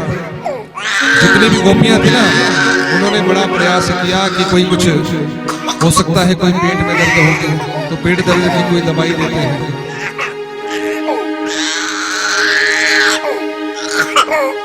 बड़े बड़े वैद्य बुलाए गए, सबने अपनी अपनी दवाई दी, कोई असर ना हुआ। प्रेम से कहिए जय श्री कृष्ण। क्या देख रहे हो, कन्हैया रो रहे हैं, वास्तव में आगे हैं क्या, बता दो। आप हृदय से महसूस करके तो देखो। भगवान शंकर बाहर बैठे हैं, अंदर कन्हैया रो रहे हैं तो रोते ही जा रहे हैं। गोपियां कभी इधर भागे कभी उधर भागे। पेट में दर्द हो, वैद्य को बुलाया गया, उन्होंने अपनी औषधियां दी। हो सकता है किसी ने नजर लगा दी हो, जादू टोने वाले को बुलाया गया, तांत्रिक को बुलाया गया, नजर उतारी गई, कोई असर ना हुआ। अब गोपियां कभी अंदर जाती कभी बाहर आती, बड़ी परेशान होकर भगवान शंकर जी ने एक गोपी को बुलाया कि जरा इधर क्या हुआ, कि बाबा बस तू तो चुप हो जा, जब से तू आया है ना तब से ही ये सब कुछ हुआ है, मुझे तो ऐसा लग रहा है तूने ही कुछ कर दिया। भगवान शंकर बोले हुआ क्या गोपी, बता तो सही, मैं क्या करूंगा, कि होना क्या है। हमारा वो लल्ला अंदर मैया का रो रहा है तो रोता ही जा रहा है। भगवान शंकर ने कहा कि अच्छा तो हो सकता है उसके कोई पेट में दर्द होगी, किसी वैद्यराज को बुलाओ कि एक 50 बुला दिए जो इतना बड़ा बड़ा स्वयं को बनते थे ना कि हमारे से बड़ा कोई दूसरा दवा देने वाला ना है। उन सब की औषधियों ने कोई काम ना किया, तो हो सकता है गोपी किसी की नजर लग गई हो, किसी झाड़ फूंक करने वालों को बुलाओ। कि अच्छा झाड़ फूंक करने वाला कौन है यहाँ पर होगा। गोपियों ने कहा कि झाड़ फूंक करने वाला एक नहीं 50 बुला दिया। प्रेम से कहिए जय श्री कृष्ण। जो बड़े से बड़े तांत्रिक बनते हैं ना तो हम उड़ के ही जाते हैं, हम तो ये बोलते थे, वो सब उनका तंत्र मंत्र सब फेल हो गया। कि अच्छा फिर क्या करना बाबा, मुझे तो ऐसा लगता 13 ही किया हुआ है कुछ। भगवान शंकर बोले कि रे गोपी क्यों ऐसा कहती है, मैं तो दर्शन करने के लिए आया था, अब बिना दर्शन के ही तू इतना मुझे कह रही है, कहीं मैया ने दर्शन करा दिए होते और उसके बाद ये होता तो ना जाने तुम तो मेरे प्राणों को ही ले लेती। इसलिए परंतु गोपी एक बात बताऊं तुझे, मैं तेरी मैया वैसे मानेगी नहीं, मैं तुम्हारी एक सहायता कर सकता हूँ। मैंने किया कराया तो कुछ नहीं, परंतु यदि तेरी वो मैया यशोदा माने ना तो उससे जाकर ये कह दे कि थोड़ी थोड़ी झाड़ फूंक करना मैं भी जानता हूँ। यदि वो माने, वैसे वो अलाएगी नहीं, वो तो मना करती है बिल्कुल कि अपने बालक के दर्शन ना करवाऊंगा। गोपी ने कहा कि अच्छा बाबा तू जानता है कि हाँ। दौड़ी दौड़ी गोपी अंदर गई, बेचारी मैया से कहा कि भैया सुन, वो जो बाबा आया था ना बाहर जोगी, जिससे तुम्हें दर्शन ना कराए, वो बाहर ही बैठा है दोना रमाकर, और मैया वो कहता है कि वो थोड़ी थोड़ी झाड़ फूंक करना जानता है, जादू टोना किसी ने किया हो नजर दोष को उतार देगा। अब माँ का हृदय देखो अपनी संतान के लिए, अपने बालक के लिए। जो माँ दर्शन ना करवा रही थी पहले कि तेरा स्वरूप देख के डर जाएगा, आज वही माँ उस बालक को गोदी में उठाती है, दौड़ी दौड़ी अपनी गोदी में उठाकर ले गई और भगवान शंकर की गोदी में डाल दिया कि ले बाबा देख मेरे इस बालक को, ना जाने क्या होगा, ना जाने इसे किसकी नजर लग गई है, बाबा देख तो सही, ये रो रहा है, रोता ही जा रहा है, इतना समय हो गया। भगवान शंकर जी की गोदी में आज जैसे ही कन्हैया गए, आज रोना धोना सब बंद। आज हरि और हर का जैसे ही नेत्र आपस में मिले, देखते ही नजर से नजर मिल गई, दोनों की अखियां लड़ी की लड़ी रह गई। शंकर देखे मोहन को और मोहन शंकर को। भगवान शंकर जी कन्हैया को देखते हैं और कन्हैया भगवान शंकर को देखते हैं, मुस्कुराने लग गए। भगवान शंकर के नेत्र सजल हो गए कि प्रभु आपकी लीला भी अपरंपार है, मैंने तो सोचा था दर्शन ना होगा, परंतु आपने तो अपनी विचित्र लीला से सब कुछ बिल्कुल आसान कर दिया। भगवान कन्हैया तो बाल स्वरूप में है, मुस्कुराते हुए भगवान शंकर को देखते हैं। माँ यशोदा बड़ी अचरज में पड़ गई, ये तो पहुंचा हुआ भगवान, मैं तो अनायास ही से भगा रही थी, ये तो सच में कोई पहुंचा हुआ महात्मा है, पहुंचा हुआ जोगी है, कुछ न कुछ जानता है ये जरूर। इसलिए कहने लगी कि बाबा मुझे माफ कर दे। मैंने सोचा तू कुछ जानता होगा, तू कुछ ऐसा तेरा ये स्वरूप था ना, इसलिए दर्शन ना करवा रही थी। अब लगी मक्खन लगाने। प्रेम से कहिए जय श्री कृष्ण। क्योंकि बहुत भगवान शंकर जी को भला बुरा कह चुकी थी पहले, अब काम भी बेचारे वही आए। फिर कहने लगी बाबा मुझे क्षमा कर देना। मैंने सोचा ना जाने तेरे स्वरूप को देखकर भगवान शंकर कोई बात ना सुन रहे थे। वो तो अपनी गोदी में अपने इष्ट आराध्य को लेकर इतने प्रसन्न हैं कि माँ यशोदा क्या कहती है इस बात का कोई आभास ही नहीं। दोनों एक दूसरे को देखते जा रहे हैं, हरि और हर। बड़े प्रेम से एक घड़ी हुई, 2 घड़ी हुई, कन्हैया हंस रहे हैं, हंसते ही जा रहे हैं। भगवान शंकर ने कहा कि यशोदा तू चिंता मत कर, तेरा ये जो कन्हैया है ना ये साधारण बालक नहीं है, परंतु तू इस मर्म को नहीं समझ सकती। ये कहा भगवान शंकर जी ने। इस मर्म को केवल मात्र मैं ही जान सकता कि ये क्या मर्म है।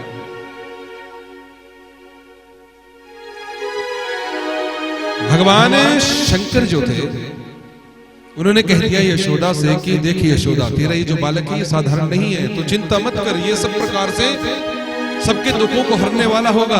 माँ यशोदा ने कहा कि बाबा एक काम कर दे, यदि तू नाराज ना है ना तो मेरी एक बात मान जा और हमारे ही यहाँ पर कुछ दिनों तक घर में रह जा। देख बाबा मेरे इस बालक को कुछ हो गया ना तो फिर मैं क्या करूं। भगवान शंकर जी ने कह दिया कि देख गोपी, माँ यशोदा पहले तो तू दर्शन ना करा रही थी अपने बालक के, फिर मन में भी विचार करे भगवान शंकर की देखो कितनी स्वार्थी है माँ यशोदा। पहले तो दर्शन न करा रही थी और जब अपनी बारी अब आई तो कितना बढ़िया प्यार से बात कर रही है अपने स्वार्थ के लिए। और भगवान शंकर ने कहा कि भैया पहले तेरी बारी थी ना, अब मेरी बारी है अकड़ दिखाने की। माँ यशोदा कह रही है कि बाबा यही रुक जाना, यही रुक जाना। भगवान शंकर ने कहा कि देख भैया किसी के घर में रहने के लिए हम जोगी थोड़ी ना हुआ, हम तो रमते जोगी हैं, आज यहाँ कल वहां, किसी के घर में हम नहीं ठहरते। और भैया मैं ना यहाँ ना रहूं। माँ यशोदा कह रही है कि कोई बात नहीं बाबा, तुझे कुछ भी जरूरत हो, कोई भी वस्तु की आवश्यकता हो मैं तुम्हें दूंगी, पर तू रुक जा। 5-7 बार जब अनुनय विनय कर लिया ना, प्रार्थना कर ली मैया ने, फिर भगवान शंकर ने देख लिया कि बथेरी अकड़ हो गई। अब कहीं ऐसा ना कह दे मैया कि फिर जाना है तो जा। अब वो भी चाहते थे कि मैं भी यहाँ पर रहूं, अपने इष्ट आराध्य के सानिध्य में उस बाल स्वरूप का कई दिनों तक आनंद लूं। तो बड़े प्रेम से यहाँ पर भगवान शंकर जी जो है कई दिनों तक वहीं पर रहे, ऐसा भागवत जी में वर्णन आता है। माँ यशोदा कि जिस घर के बाहर वो बैठे थे, नंद के महल के बाहर, आज भी यदि आप वहां पर जाएं तो वहां पर एक स्वरूप से भगवान शंकर बाहर बैठे गए और दूसरे स्वरूप से अंदर बैठे गए। भगवान शंकर जी ने एक शर्त रख ली थी कि एक शर्त पर यहाँ पर रहूंगा भैया, ये बताओ तुम अपने से लाला का जब स्नान करवाती हो ना, इसे नहलाती हो, वो नहाने का जल कहां पर फेंकती हो। माँ यशोदा हंसने लगी कि एक तो बाबा तुम ये जो प्रश्न करते हो ना, ये सवाल तुम्हारे अटपटे जैसे हमारी समझ से बाहर होते हैं। अब नहाने के जल का कौन ध्यान रखे, कभी आंगन में फेंक दिया इस तरफ, कभी उस तरफ, जहां मन किया वहां फेंक दिया। नहाने का ही तो जल है कि नहीं भैया। मुझे एक वचन दे कि जब तक मैं तेरे घर में रहूंगा तू अपने लाला का जब भी स्नान करवाएगी, जब भी इसे नहलाएगी, तो इसके नहाने का जल तू मेरी जटाओं में डालेगी। प्रेम से कहिए जय श्री कृष्ण। मैया हंसने लगी कि बाबा मैंने सोचा ना जाने क्या मांग लेगा, अब नहाने का जल है, आंगन में ना डाला तो तेरी जटाओं में डाल दूंगी। वास्तविकता क्या है देखो, विचार करना जरा, ये कोई साधारण जल नहीं था। आप पूजा करवाते हो घर में, पंडित जी अभिषेक करवाते हैं, भले ही चाहे मूर्ति का, किसी प्रतिमा का, भगवान जी के नाम का जो अभिषेक होता है ना, पुरुषुक्त से श्री सुक्त से, उसका जो जल होता है उसके छींटे देते हैं पंडित जी, कहते हैं ना कि हाथ ऐसे करो, उससे फिर अभिषेक होता है आपका। तो वो कुछ साधारण जल नहीं है, उसमें बड़ी शक्ति होती है। तो जो मूर्ति के स्नान किए हुए जल में कितनी शक्ति हुई, जो भगवान साक्षात के उनके स्वरूप का जो स्नान का जल है उसमें कितनी शक्ति होगी, विचार करना जरा। प्रेम से कहिए जय श्री कृष्ण। कई दिनों तक उनकी जटाओं में वो जल जाता रहा, कई दिनों तक भगवान शंकर वहां पर रहे। इसके पश्चात भागवत जी में वर्णन आता है कि वहां पर कंस ने तृणावर्त को भेजा। तृण कहते हैं तिनकों को आवर्त घेरा, एक तृणों का घेरा आया। आपने देखा होगा जब तूफान चलते हैं ना तो एक घेरा बन जाता है, वो तिनके पत्ते कागज अपने साथ उड़ा कर ले जाता है, वही तृणावर्त है। इसी का स्वरूप भवंडर का रूप था ये, वहां पर आया, भगवान कन्हैया ने इसका भी संहार कर दिया। शकटासुर को भेजा। शक्त कहते हैं छकड़े को, इसका भी कन्हैया ने संहार कर दिया। आगे नामकरण की कथा आती है कि भगवान जी का नामकरण हुआ। गर्गः पुरोहितो राजन यदुनाम सुमहातपः ब्रजम जगाम नंदस्य वसुदेवेन प्रचोदितः। ऐसा भागवत जी में यह सुंदर श्लोक आता। गर्गाचार्य जी पुरोहित थे यदुवंशियों के। वसुदेव जी ने भेज दिया कि मेरी जो एक पत्नी है वहां पर रोहिणी, उससे जो पुत्र उत्पन्न हुआ है, जो छठा सातवां जो गर्भ था संकर्षण शक्ति के द्वारा रोहिणी की गर्भ में स्थापित हुआ, तो उसका भी नाम रखा गया कि उसका नामकरण करके आओ। और वहां पर नंद जी के यहाँ जो पुत्र है ना, वो भी मेरा ही पुत्र है। गर्गाचार्य जी आप तो जानते हैं, इसलिए आप जाओ उन दोनों का नामकरण संस्कार करके आओ। गर्गाचार्य जी आए, नंद बाबा ने कुशल क्षेम पूछा कि आप नामकरण संस्कार करवाने आए हो, मैंने भी अपने पुत्र का ना किया है, इसलिए कोई मुहूर्त कि महाराज मुहूर्त तो अभी है और एक फिर अगले वर्ष आएगा। कि नहीं मुहूर्त तो हमने आज ही करवाना है नामकरण। तो नामकरण संस्कार करवाने के लिए यहाँ पर गर्गाचार्य जी ने खूब बढ़िया गौशाला में नामकरण हुआ। और गर्गाचार्य जी नामकरण की तैयारी कर रहे थे। नंद बाबा ने यशोदा से कह दिया जाकर कि गर्गाचार्य जी आए हैं, ये तो वैश्यों के कुल से, उनके पुरोहित हैं, वो नामकरण करेंगे कन्हैया का। मैया ने कह दिया कि हर किसी से मैं नामकरण ना करवाऊंगी, पहले मैं देखूंगी कि कोई विद्वान आदमी है कि नहीं। हर किसी को पढ़कर ले आओ, उससे नामकरण करवा दूं, ऐसा ना चलेगा। मैया यशोदा ने कहा कि देखो, ये जो नामकरण है ये कोई साधारण थोड़ी ना होता है, 16 संस्कारों में होता है नामकरण संस्कार। प्रेम से कहिए जय श्री कृष्ण। गर्गाचार्य जी तैयारी कर रहे थे। मां यशोदा ने क्या किया, अपना पुत्र दे दिया रोहिणी की गोद में। रोहिणी का पुत्र अपनी गोद में ले लिया। यदि कोई पहुंचा हुआ महात्मा होगा, ब्राह्मण होगा तो पहचान जाएगा। और गर्गाचार्य जी के सम्मुख जैसे ही गई रोहिणी और यशोदा दोनों एक दूसरे के पुत्रों को लेकर, तो एकदम से रोहिणी की गोद में जो कन्हैया थे उनको देखकर कह दिया, एकदम से समाधि जैसी लग गई। नंद बाबा यशोदा ने पूछा कि महाराज क्या हुआ? कि नहीं मैं तो रोहिणी की गोद में नंद तुम्हारा और यशोदा का ये जो पुत्र है ना, इसको देखकर सोच रहा हूँ, तो ये तो सबका पालनहारा है। यशोदा शर्म से चूर चूर हुई, देख लिया कि ये तो पहुंचे हुए महात्मा है, कोई पहुंचे हुए संत है। नामकरण संस्कार हुआ। रोहिणी के पुत्र का नाम रखा गया कि इसके शरीर में बल अधिक होगा, इसका सौम्य स्वभाव होगा, इसलिए इसका नाम बलराम रखता हूं। आवश्यकता पड़ने पर ये इसका शस्त्र होगा हल, इसलिए इसे हलधर भी कहेंगे। अब बारी आई मां यशोदा के पुत्र के, नाम रख दिया कि ये सबको अपने स्वरूप के कारण अपनी ओर आकर्षित करेगा। इसी आकर्षण शक्ति के कारण मैं इसका नाम कृष्ण रखता हूं। बोले कृष्ण भगवान की। श्री कृष्ण नाम रख दिया गया। वैसे तो इसके जितने ये कार्य करेगा उतने इसके नाम होंगे। कोई इसे गोविंद कहेगा, कोई माधव कहेगा, कोई अच्युत कहेगा, कोई श्याम कहेगा, कोई सुंदर कहेगा, कोई रणछोड़ कहेगा, कोई कन्हैया कहेगा। जितनी इसकी लीलाएं होंगी उतने ही इसके नाम होंगे। तो कन्हैया का विशेष जो नाम, मुख्य नाम रखा गया वो श्री कृष्ण रखा गया। गर्गाचार्य जी ने कुंडली देखी। मैया ने कहा कि जरा कुंडली देखो। कि कुंडली क्या देखनी? देखी, जन्मांग तैयार किया कि और तो सब ग्रह ठीक है, बस 2 ग्रह इसके थोड़े टेढ़े हैं। प्रेम से कहिए जय श्री कृष्ण। कि कौन कौन से ग्रह? किसके? राहु और केतु कुंडली में थोड़े ऐसे लग रहे हैं। भैया ने कहा कि महाराज तो बताओ दान पुण्य, मैं सब कुछ करने को तैयार हूँ। अन्न का दान करना है, धन का, वस्त्र का, किसी प्रकार से भूमि का दान करना है, गौ का दान करना है। महाराज बताओ, जो भी दान उपाय है करने के मैं करूंगी। घबरा गई मैया। गर्गाचार्य ने कहा कि नहीं भैया ऐसी बात नहीं है, इसके जो ग्रह है वो कुछ दूसरी तरह के। कि कैसे? बताओ। किसकी जन्म कुंडली में ना लग्न भाव में केतु बैठा है। प्रेम से कहिए जय श्री कृष्ण। और केतु से हमेशा ही सप्तम भाव में राहु रहता है, और राहु से सप्तम भाव में केतु रहता है। ये दोनों की विशेषता है। महाराज इससे क्या होगा? इससे ऐसा होगा कि ये एक नहीं अनेक पत्नियों का स्वामी बनेगा। मां यशोदा कहने लगी कि महाराज आपने तो डरा दिया था, ये तो बहुत अच्छी बात है। एक पुत्र है, इस अवस्था में होकर ये हुआ है। एक बहू आएगी घर में, क्या क्या उससे करवाऊंगी। इसलिए यदि इसके कई पत्नियां होंगी ना तो बढ़िया उनसे कार्य लूंगे पूरे घर का। बढ़िया कई बहुओं की सास बनूंगी और खूब उनसे काम लूंगी। गर्गाचार्य जी ने नामकरण किया, भविष्यवाणी उस समय कर दी थी कि इसके अनेक पत्नियां होंगी। यहां पर नंद बाबा जो थे उनका नित्य प्रति का नियम कि वो गौओं की सेवा स्वयं करते थे। उस दिन भी वो गौओं की सेवा करने के लिए जा रहे थे, कन्हैया को अपनी गोदी में लिया था। जा रहे थे तो रास्ते में देखा कि वहां पर काली घटाएं छा गई और घनघोर वर्षा जैसी आजकल हो रही है ना, वैसे ही घनघोर बादल गरज रहे थे। और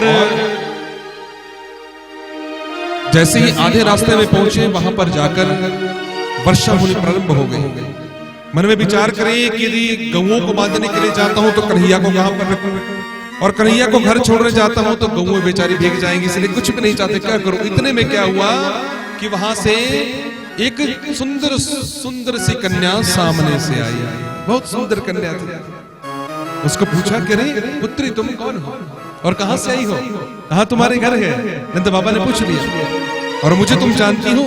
उस कन्या ने कहा कि हाँ बाबा मैं आपको जानती हूँ, आप नंद बाबा है। पुत्री तुम कौन हो? कि महाराज मैं बरसाना से आई हूँ, बरसाना के जो ब्रह्मभानु है ना उनकी मैं कन्या हूँ। कि पुत्री तुम्हारा नाम क्या है? नाम है मेरा राधा। क्या नाम है? जोर से कहिए, और जोर से कहिए, भूख लगी है और जोर से कहिए। राधा नाम है मेरा। अच्छा राधा, तो पुत्री तुम मेरा घर जानती हो? कि हाँ। तो लो ये कन्हैया को तुम ले जाओ और ले जाकर इसे क्या करना, मेरे घर में रख दो, मैं गौओं को बांध कर आता हूं। अब राधा ने जैसे ही कन्हैया को गोदी में लिया, राधा भी बड़ी थी कन्हैया से, देख लो हमारी राधा रानी भी कन्हैया से बड़ी थी। राधा ने एकदम से कन्हैया को अपनी गोदी में लिया, और जैसे ही गोदी में लिया स्पर्श हुआ कि अरे ये तो मेरा कन्हैया है। अरे कन्हैया तुम कहां थे? मैं ना जाने कब से तुम्हारी राह देख रही हूँ, मुझसे बात करो ना। अब जाना था घर की ओर और चल पड़ी यमुना जी की ओर। मेरे से बात क्यों नहीं करते? कन्हैया को तो बात करना आता ही नहीं था, छोटे से थे। वो मुस्कुराते जावे। राधा बोले बात करो ना मुझसे, बच्चों की बात है, बात क्यों नहीं करते? बात करो, इतने समय से तुम्हारा इंतजार कर रही हो, अब मुझे देखकर दांत निकालते हो। यमुना जी के जल की ओर गई। अच्छा मैं तुम्हें भी बताती हूँ। और जल कन्हैया को नीचे छोड़ा घास के ऊपर, स्वयं यमुना जी से जल भर कर लाने लगी कि इसके मुंह के ऊपर फेंकूंगी तब ये कुछ बोलेगा। इतने में जल ही भर रही थी अपनी अंजलि में, कोई पीछे से आया और उसकी आंखों को बंद कर दिया। कि कौन है कौन है? पीछे जब देखा तो क्या देखती है, सुंदर कृष्ण कन्हैया हमारे ठाकुर जी उसके सामने है। अरे कन्हैया अभी तो तुम छोटे से थे, मैं तो तुम्हें तब से देख रही हूँ। ये जो कथा है ये भागवत जी में नहीं आती है, गर्ग संहिता में इसका वर्णन आता है। ये राधा और कृष्ण के विवाह की कथा है। लोग कहते हैं उनका विवाह ना हुआ, गर्ग संहिता में प्रत्यक्ष उदाहरण है। भंडिर वन में विवाह हुआ था, ब्रह्मा जी ने स्वयं कराया था। बड़े प्रेम से आप इस कथा को सुनिए। जिसमें ये कथा हुई, ये विवाह हुआ था, उस समय काल की गति रोकती थी परमात्मा ने। काल चक्र रुक गया था जब तक ये विवाह की बेला चली। वृंदावन में जाओ तो आज वहां भंडिर वन में वैसे ही वो सब कुछ है जो ब्रह्मा जी ने लगन लगवाए थे। विश्वकर्मा ने जो वेदी बनाई थी सबको वही वैसे ही वहां पर स्थापित है। तो यहाँ पर राधा ने कहा कि अभी तो तुम छोटे थे, अभी मुझसे बात ना करते थे, इतने बड़े हो गए, और अब जो है आप ये कहते हो कि मैं इतना तेरे साथ घूमूंगा फिरूंगा, कन्हैया मुझसे विवाह करना पड़ेगा, किसी और से तुम ब्याह ना करोगे। कन्हैया ने कहा ब्याह करने की कोई बात नहीं राधा, का बहुत जीवन पड़ा है, तुम चलो हम घूमने के लिए चलते हैं। और कन्हैया और राधा बातें करते करते भंडिर वन में प्रवेश कर गए। बोलिए राधा कृष्ण महाराज की।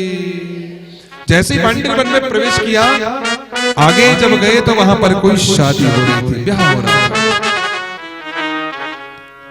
पूछा कि अरे यहाँ पर किसी की शादी हो रही है, ये कैसी तैयारियां हो रही हैं? कि राधा मुझे तो पता नहीं। इतने में कुछ गोप ग्वाल आए और गोप ग्वालों ने आकर जो है कन्हैया को पकड़ा और ले गए कि चलो कन्हैया तुम्हारा ब्याह है, चलो जल्दी से। इतना कहा राधा बेचारी रहेगी, कन्हैया कहाँ जा रहे हो, मुझे छोड़कर, किसके साथ तुम्हारा ब्याह हो रहा है? राधा की वहां पर कौन? राधा बेचारी खूब रोए, कन्हैया को तो पकड़ कर ले गए दूल्हा बनाने के लिए।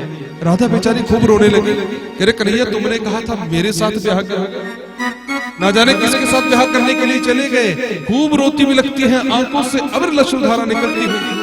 फिर कुछ थोड़ी सी होश आई, फिर वहां पर कोई गोपी थी, उससे पूछा, करे सुनो, ये तो मुझे पता है कि मेरे कन्हैया किसी से ब्याह कर रहे हैं, परंतु कोई दुल्हन का नाम बताएगा। उस गोपी ने कहा, मुझे तो पता नहीं, कहाँ की है ये तो पता होगा।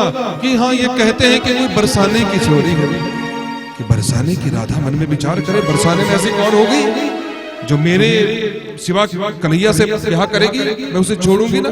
इसलिए मुझे बताओ किसकी छोरी है बरसाने में, मैं भी जाती हूँ, बिल्कुल ब्याह रुकवा दूंगी, प्रेम से कहिए जय श्री कृष्ण। राधा तो आग बबूली हो गई, अपने कन्हैया को ऐसे ही किसी के साथ कैसे ब्याह करने दूं। उन गोपियों ने कहा कि उस दुल्हन का नाम तो हमें पता नहीं ना, परंतु ये सुना है कि वहां के जो राजा है ना बृखभानु, उनकी बेटी है। और जब ये सुना राधा ने, कह रहे वो तो मैं हूं।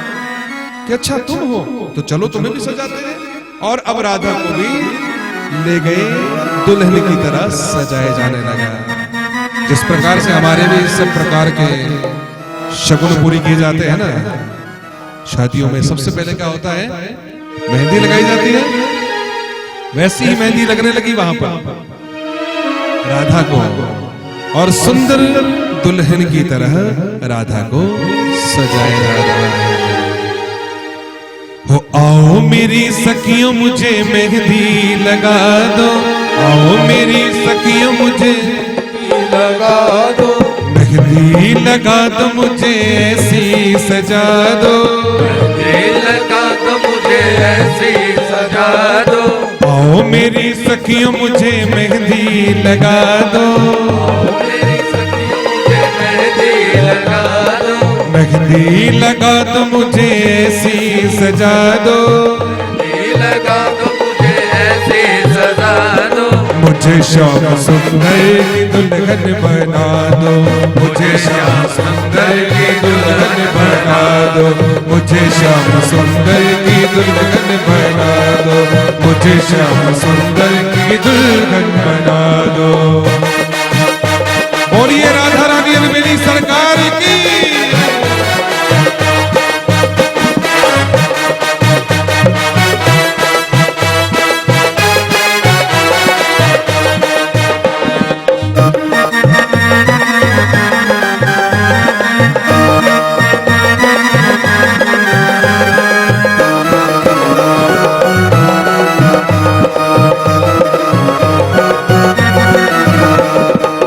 सत्संग में मेरी बात चलाए, सत्संग में मेरी बात चलाए, सतगुरु जी ने मेरी कीनी रे सगाई, सतगुरु जी ने मेरी कीनी रे सगाई।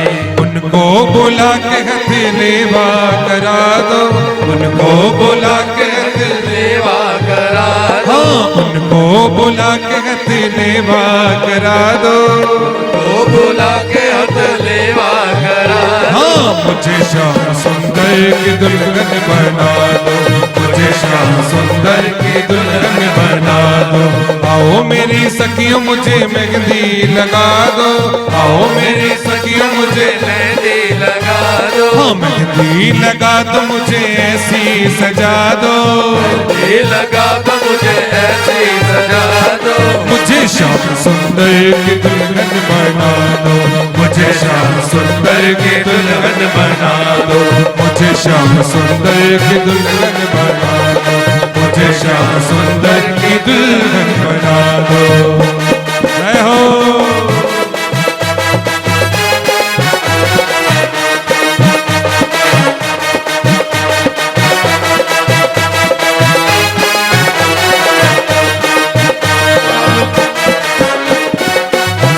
जय हो मेरी राधा रानी, करो हाथ ऊपर उठाकर, ऐसे पहनो चूड़ी जो कब हो ने, ऐसे पहनो चूड़ी जो कबू न टूटे, हाँ, ऐसे पहनो चूड़ी जो कब हो न टूटे, ऐसे पहनो चूड़ी जो कब हो न टूटे, ऐसा बनो दूल्हा जो कब हो न रूठे, सवरो दूल्हा जो कबहू न रूठे। अटिल सुहाग की बिंदिया लगा दो, अटिल सुहाग की बिंदिया लगा दो, अटिल सुहाग की बिंदिया लगा दो। अटिल सुहाग की बिंदिया लगा दो। हाँ, मुझे श्याम सुंदर की दुल्हन बना दो, मुझे श्याम सुंदर की दुल्हन बना दो, मुझे श्याम सुंदर की दुल्हन बना दो, मुझे श्याम सुंदर की दुल्हन बना दो। जय हो।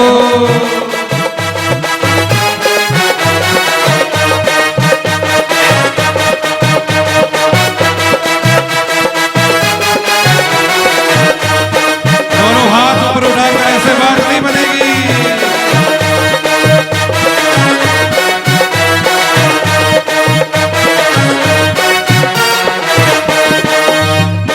ऐसी ओढ़ चुनरी जो कबहू न छूटे, ऐसी ओढ़ चुनरी जो कबहू न छूटे, ऐसी ओढ़ चुनरी जो कबहू न छूटे, ऐसी ओढ़ चुनरी जो कबहू न छूटे। प्रीति का धागा जो कबहू न टूटे, प्रीति का धागा जो कबहू न टूटे। हाँ, प्रीति का धागा जो कबहू न टूटे, प्रीति का धागा जो कबहू न टूटे। आज मोतियन से मेरी मांगे भरा दो, आज मोतियों से मेरी मांग भरा दो। हाँ, आज मोतियों से मेरी मांगे भरा दो। आज मोतियों से मेरी मांग भरा दो। मुझे श्याम सुंदर की दुल्हन बना दो, मुझे श्याम सुंदर की दुल्हन बना दो। आओ मेरी सखियों मुझे मेहंदी लगा दो, आओ मेरी सखियां मुझे मेहंदी लगा दो। मेहंदी लगा दो मुझे ऐसी सजा दो। मेहंदी लगा दो मुझे ऐसी सजा दो। हाँ, मुझे श्याम सुंदर की दुल्हन बना दो, मुझे श्याम सुंदर की दुल्हन बना दो, मुझे श्याम सुंदर की दुल्हन बना दो, मुझे श्याम सुंदर की दुल्हन बना दो। जय हो।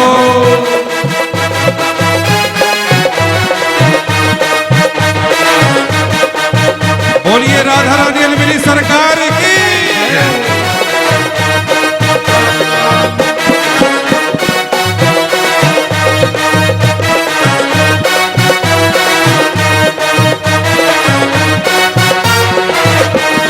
भक्ति का सुरमा मैं आंखों में लगाऊंगी, भक्ति का सुरमा मैं आंखों में लगाऊंगी। दुनिया से नाता तोड़े उनकी हो जाऊंगी, दुनिया से नाता तोड़ उनकी हो जाऊंगी। हाँ, भक्ति का सुरमा मैं आंखों में लगाऊंगी, भक्ति का सुरमा मैं आंखों में लगाऊंगी। दुनिया से नाता तोड़े उनकी हो जाऊंगी, दुनिया से नाता तोड़ उनकी हो जाऊंगी। सतगुरु को बुला के फेरे पड़वा दो, गुरु को बुला के फेरे लगा दो। सतगुरु को बुला के फेरे पड़वा दो, सतगुरु को बुला के फेरे पड़वा दो। मुझे श्याम सुंदर की दुल्हन बना दो, मुझे श्याम सुंदर की दुल्हन बना दो। मुझे श्याम सुंदर की दुल्हन बना दो, मुझे श्याम सुंदर की दुल्हन बना दो। आओ मेरी सखियों मुझे मेहंदी लगा दो। आइए, मेहंदी लगा दो मुझे ऐसी सजा दो। मेहंदी लगा दो मुझे ऐसी सजा दो। हाँ, मुझे श्याम सुंदर की दुल्हन बना दो, मुझे श्याम सुंदर की दुल्हन बना दो। मुझे श्याम सुंदर की दुल्हन बना दो, मुझे श्याम सुंदर की दुल्हन बना दो। मुझे श्याम सुंदर की दुल्हन बना दो, मुझे श्याम सुंदर की दुल्हन बना दो। बोलिए राधा रानी अलबेली सरकार की। बन गई राधा दुल्हन, लग गई मेहंदी। राधा रानी कहाँ जा रही हो? लग गई मेहंदी? लग गई? आप पूछ रहा हूँ, लग गई मेहंदी राधा रानी के? बन गई राधा दुल्हन? तो हमारे बाल कृष्णलाल कैसे रहेंगे? वो भी दूल्हा बन रहे, उन्हें सजाया जा रहा है। कैसे? के उत्सव का रंग जमा हो चकाचक, अरे फिर लिए हो गाना गाए। अरे ऐसा ठुमका लगाओ रे भक्तों के पुनर्जन्म हुई जा।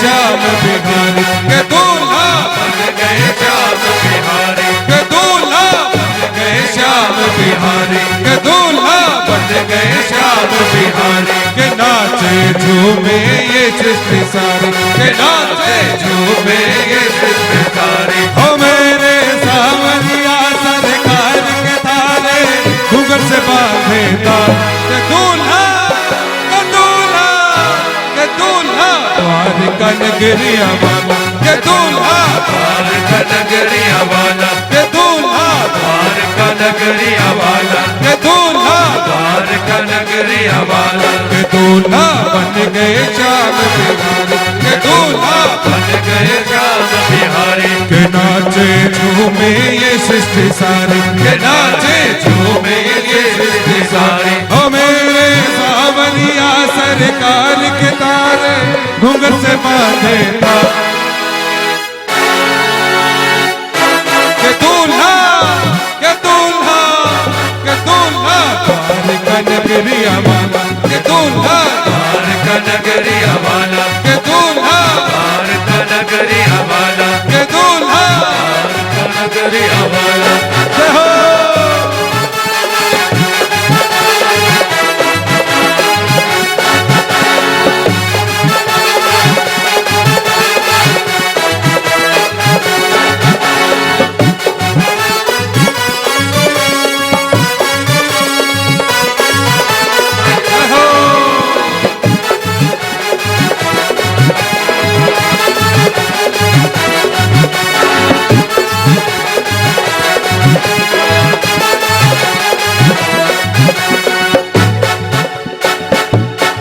हो प्यारा प्यारा के दूल्हा प्यारी प्यारी दुल्हनिया जय हो जय हो जय हो। प्यारा प्यारा के दूल्हा प्यारी प्यारी दुल्हनिया श्याम सुंदर की झांकी देखो सबसे निराली श्याम सुंदर की झांकी देखो सबसे निराली। ओ नील गगन से देवता सारे फूल रहे बरसाए ओ नील गगन से देवता सारे फूल रहे बरसाए। ओ तेरी मूरत तेरी सूरत सबके मन को भाए ओ तेरी सूरत तेरी मूरत सबके मन को भाए। तेरी झांकी पे ओ तेरी झांकी पे ओ तेरी झांकी पे जाऊं बलिहार के दूल्हा के दूल्हा के दूल्हा द्वार का नगरिया वाला के दूल्हा द्वार का नगरिया वाला के दूल्हा द्वार का नगरिया वाला के दूल्हा बन गए श्याम बिहारी के दूल्हा बन गए श्याम बिहारी के नाचे झूमे ये सृष्टि सारी के नाचे झूमे ये सृष्टि सारी। हो मेरे सावरिया सरकार के तारे घूंघट से बांधे तार के दूल्हा के दूल्हा के दूल्हा द्वार का नगरिया वाला के दूल्हा द्वार का नगरिया वाला के दूल्हा द्वार का नगरिया वाला के दूल्हा बन गए श्याम बिहारी के दूल्हा बन गए श्याम बिहारी के नाचे झूमे ये सृष्टि सारी के नाचे झूमे ये सृष्टि सारी। ओ मेरे सावरिया सरकार के तारे घूंघट से बांधे तार के दूल्हा के दूल्हा के दूल्हा द्वार का नगरिया वाला के दूल्हा द्वार का नगरिया वाला के दूल्हा द्वार का नगरिया वाला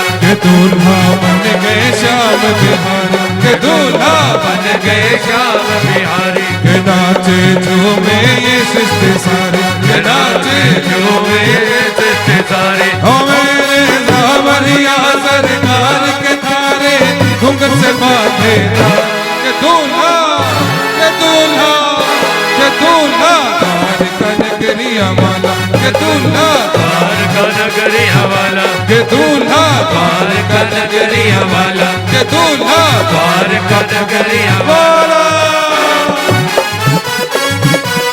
जय हो।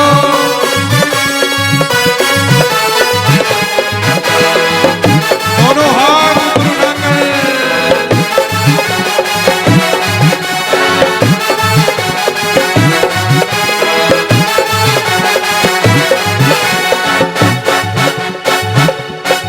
सर पे मोर मुकुट है गले में जंघी माला सर पे मोर मुकुट है गले में जंती माला नैनों में है कजरा और रूह में मिसाला नैनों में है कजरा और रूह में मिसाला ओ वृंदावन के सब नर नारी फूल लगे बरसाए ओ वृंदावन के सब नर नारी फूल लगे बरसाए ओ तेरी झांकी तेरी मूरत सबके मन को भाए ओ तेरी झांकी तेरी मूरत सबके मन को भाए तेरी झांकी पे तेरी सूरत पे तेरी मूरत पे जाऊं बलिया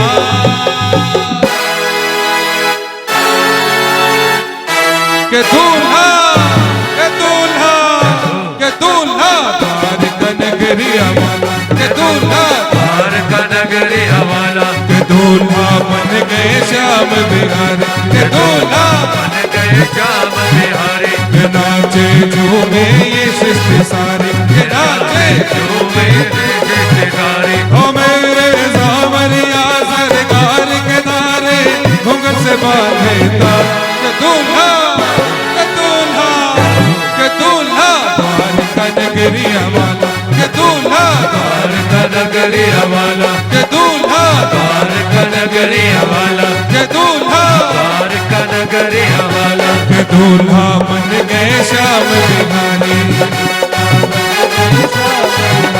के नाचे झूमे ये सृष्टि सारी के नाचे झूमे सृष्टिकारी ओ मेरे सावरिया सरकार के थारे घुंघट से बांधेता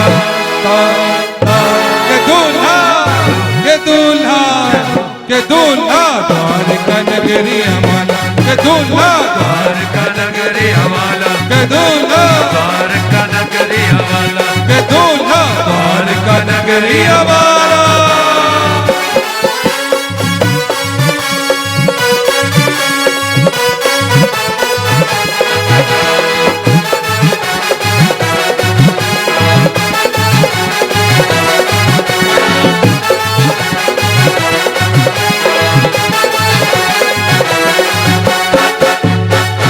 ब्रह्मा और विष्णु तो देखो खुशियां मनाए ब्रह्मा और विष्णु देखो खुशियां मनाए सारे घर के मानुष देखो खुशियां मनाए सारे घर के मानुष देखो खुशियां मनाए ब्रह्मा और विष्णु देखो खुशियां मनाए ब्रह्मा और विष्णु देखो खुशियां मनाए सारे घर के मानुष आज गाए बधाई सारे घर के मानुष आज गाए बधाई ओ नील गगन से अप्सरा भी फूल रहे बरसाए ओ नील गगन से अप्सरा भी फूल रहे बरसाए ओ नील गगन से अप्सरा भी फूल रहे बरसाए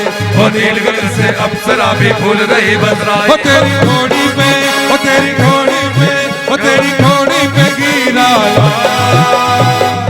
के दूल्हा के दूल्हा के दूल्हा द्वारका नगरिया वाला के दूल्हा द्वारका नगरिया वाला के दूल्हा द्वारका नगरिया वाला के दूल्हा द्वारका नगरिया वाला के दूल्हा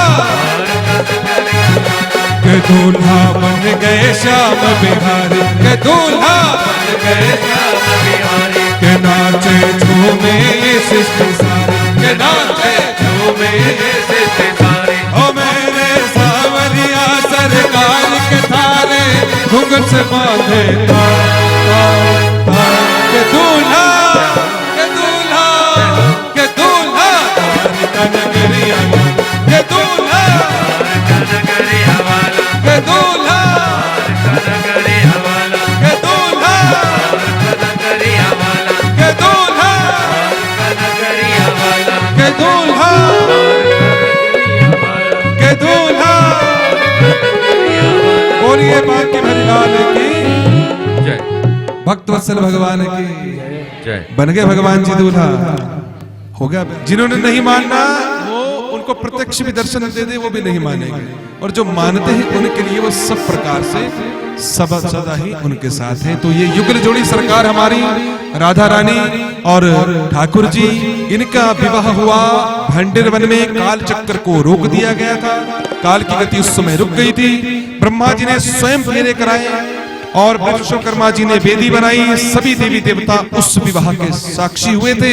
और अब विदाई हुई राधा रानी की। कृष्ण और राधा वापस जाने लगे, फिर यमुना जी की ओर दोनों। और जैसे ही यमुना जी की ओर गए, यमुना जी के किनारे जाकर राधा ने कहा, कन्हैया मेरा गला सूख रहा है, मुझे पानी पीना है, मुझे प्यास लगी है, मुझे पानी पिलाओ। कन्हैया ने कहा तो राधा पानी पी लो।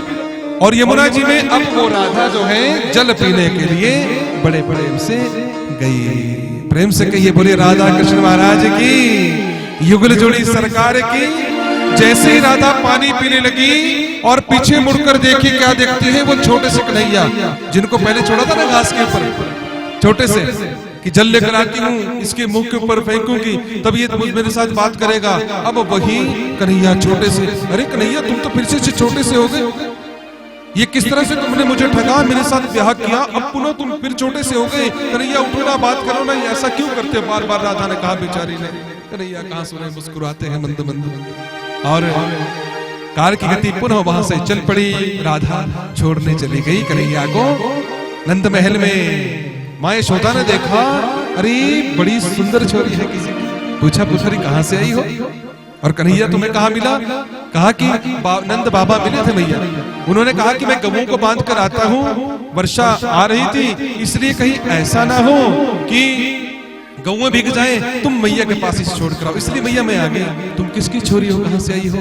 अरे मैया मैं बरसाने से आई हूँ, मेरे को भानु की छोरी हूँ। अच्छा अच्छा, इतनी सुंदर, मन में विचार करे मैया की इसी को अपने घर की बहू बनाऊंगा।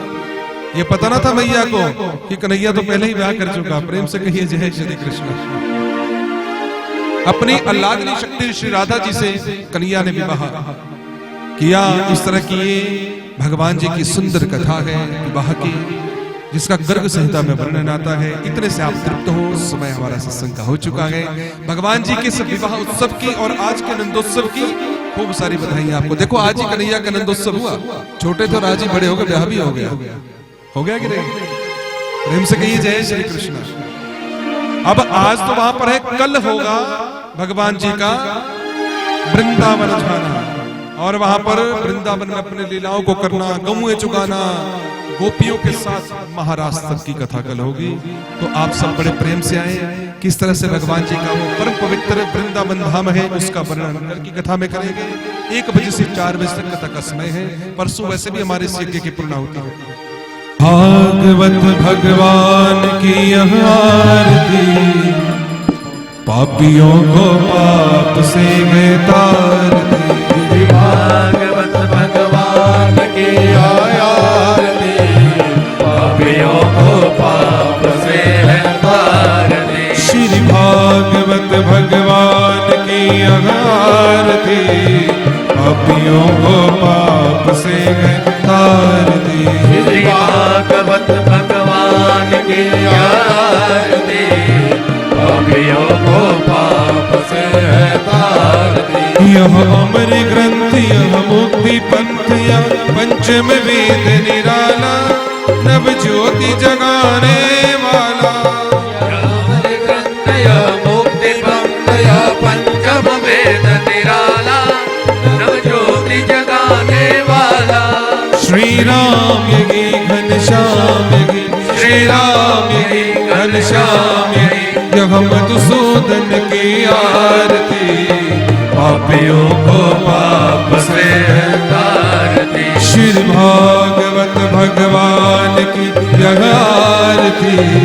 पापियों को पाप से है तारने, यह मधुर बोल जगबंद खोल सदमार्ग दिखाने वाला, बिगड़ी को बनाने वाला। मधुर बोल जगबंद बोल सन्मार्ग दिखाने वाला, बिगड़ी को बनाने वाला। यह मधुर बोल जगबंद खोल सदमार्ग दिखाने वाला, बिगड़ी को बनाने वाला। यह मधुर बोल जगबंद खोल सदमार्ग दिखाने वाला, बिगड़ी को बनाने वाला। है ज्ञान की है ध्यान की, है ज्ञान की है ध्यान की। यह प्रभु चरणों की आरती, पापियों को पाप से है तारती। श्री भागवत भगवान की यह आरती, पापियों को पाप से है तारने। यह शांति दीप सावन की गीत संताप मिटाने वाला, हरि दर्श कराने वाला। यह शांति दीप सावन के गीत संताप मिटाने वाला, प्रभु जगाने वाला। यह शांति दीप सावन के गीत संताप मिटाने वाला, हरि दर्श कराने वाला। यह शांति दीप सावन के गीत संताप मिटाने वाला, हरि दर्श कराने वाला। है ब्रह्म यही पर ब्रह्म यही, है ब्रह्म यही पर ब्रह्म यही। यह जग मंगल की आरती, पापियों को पाप से है तारती। श्री भागवत भगवान की यह आरती,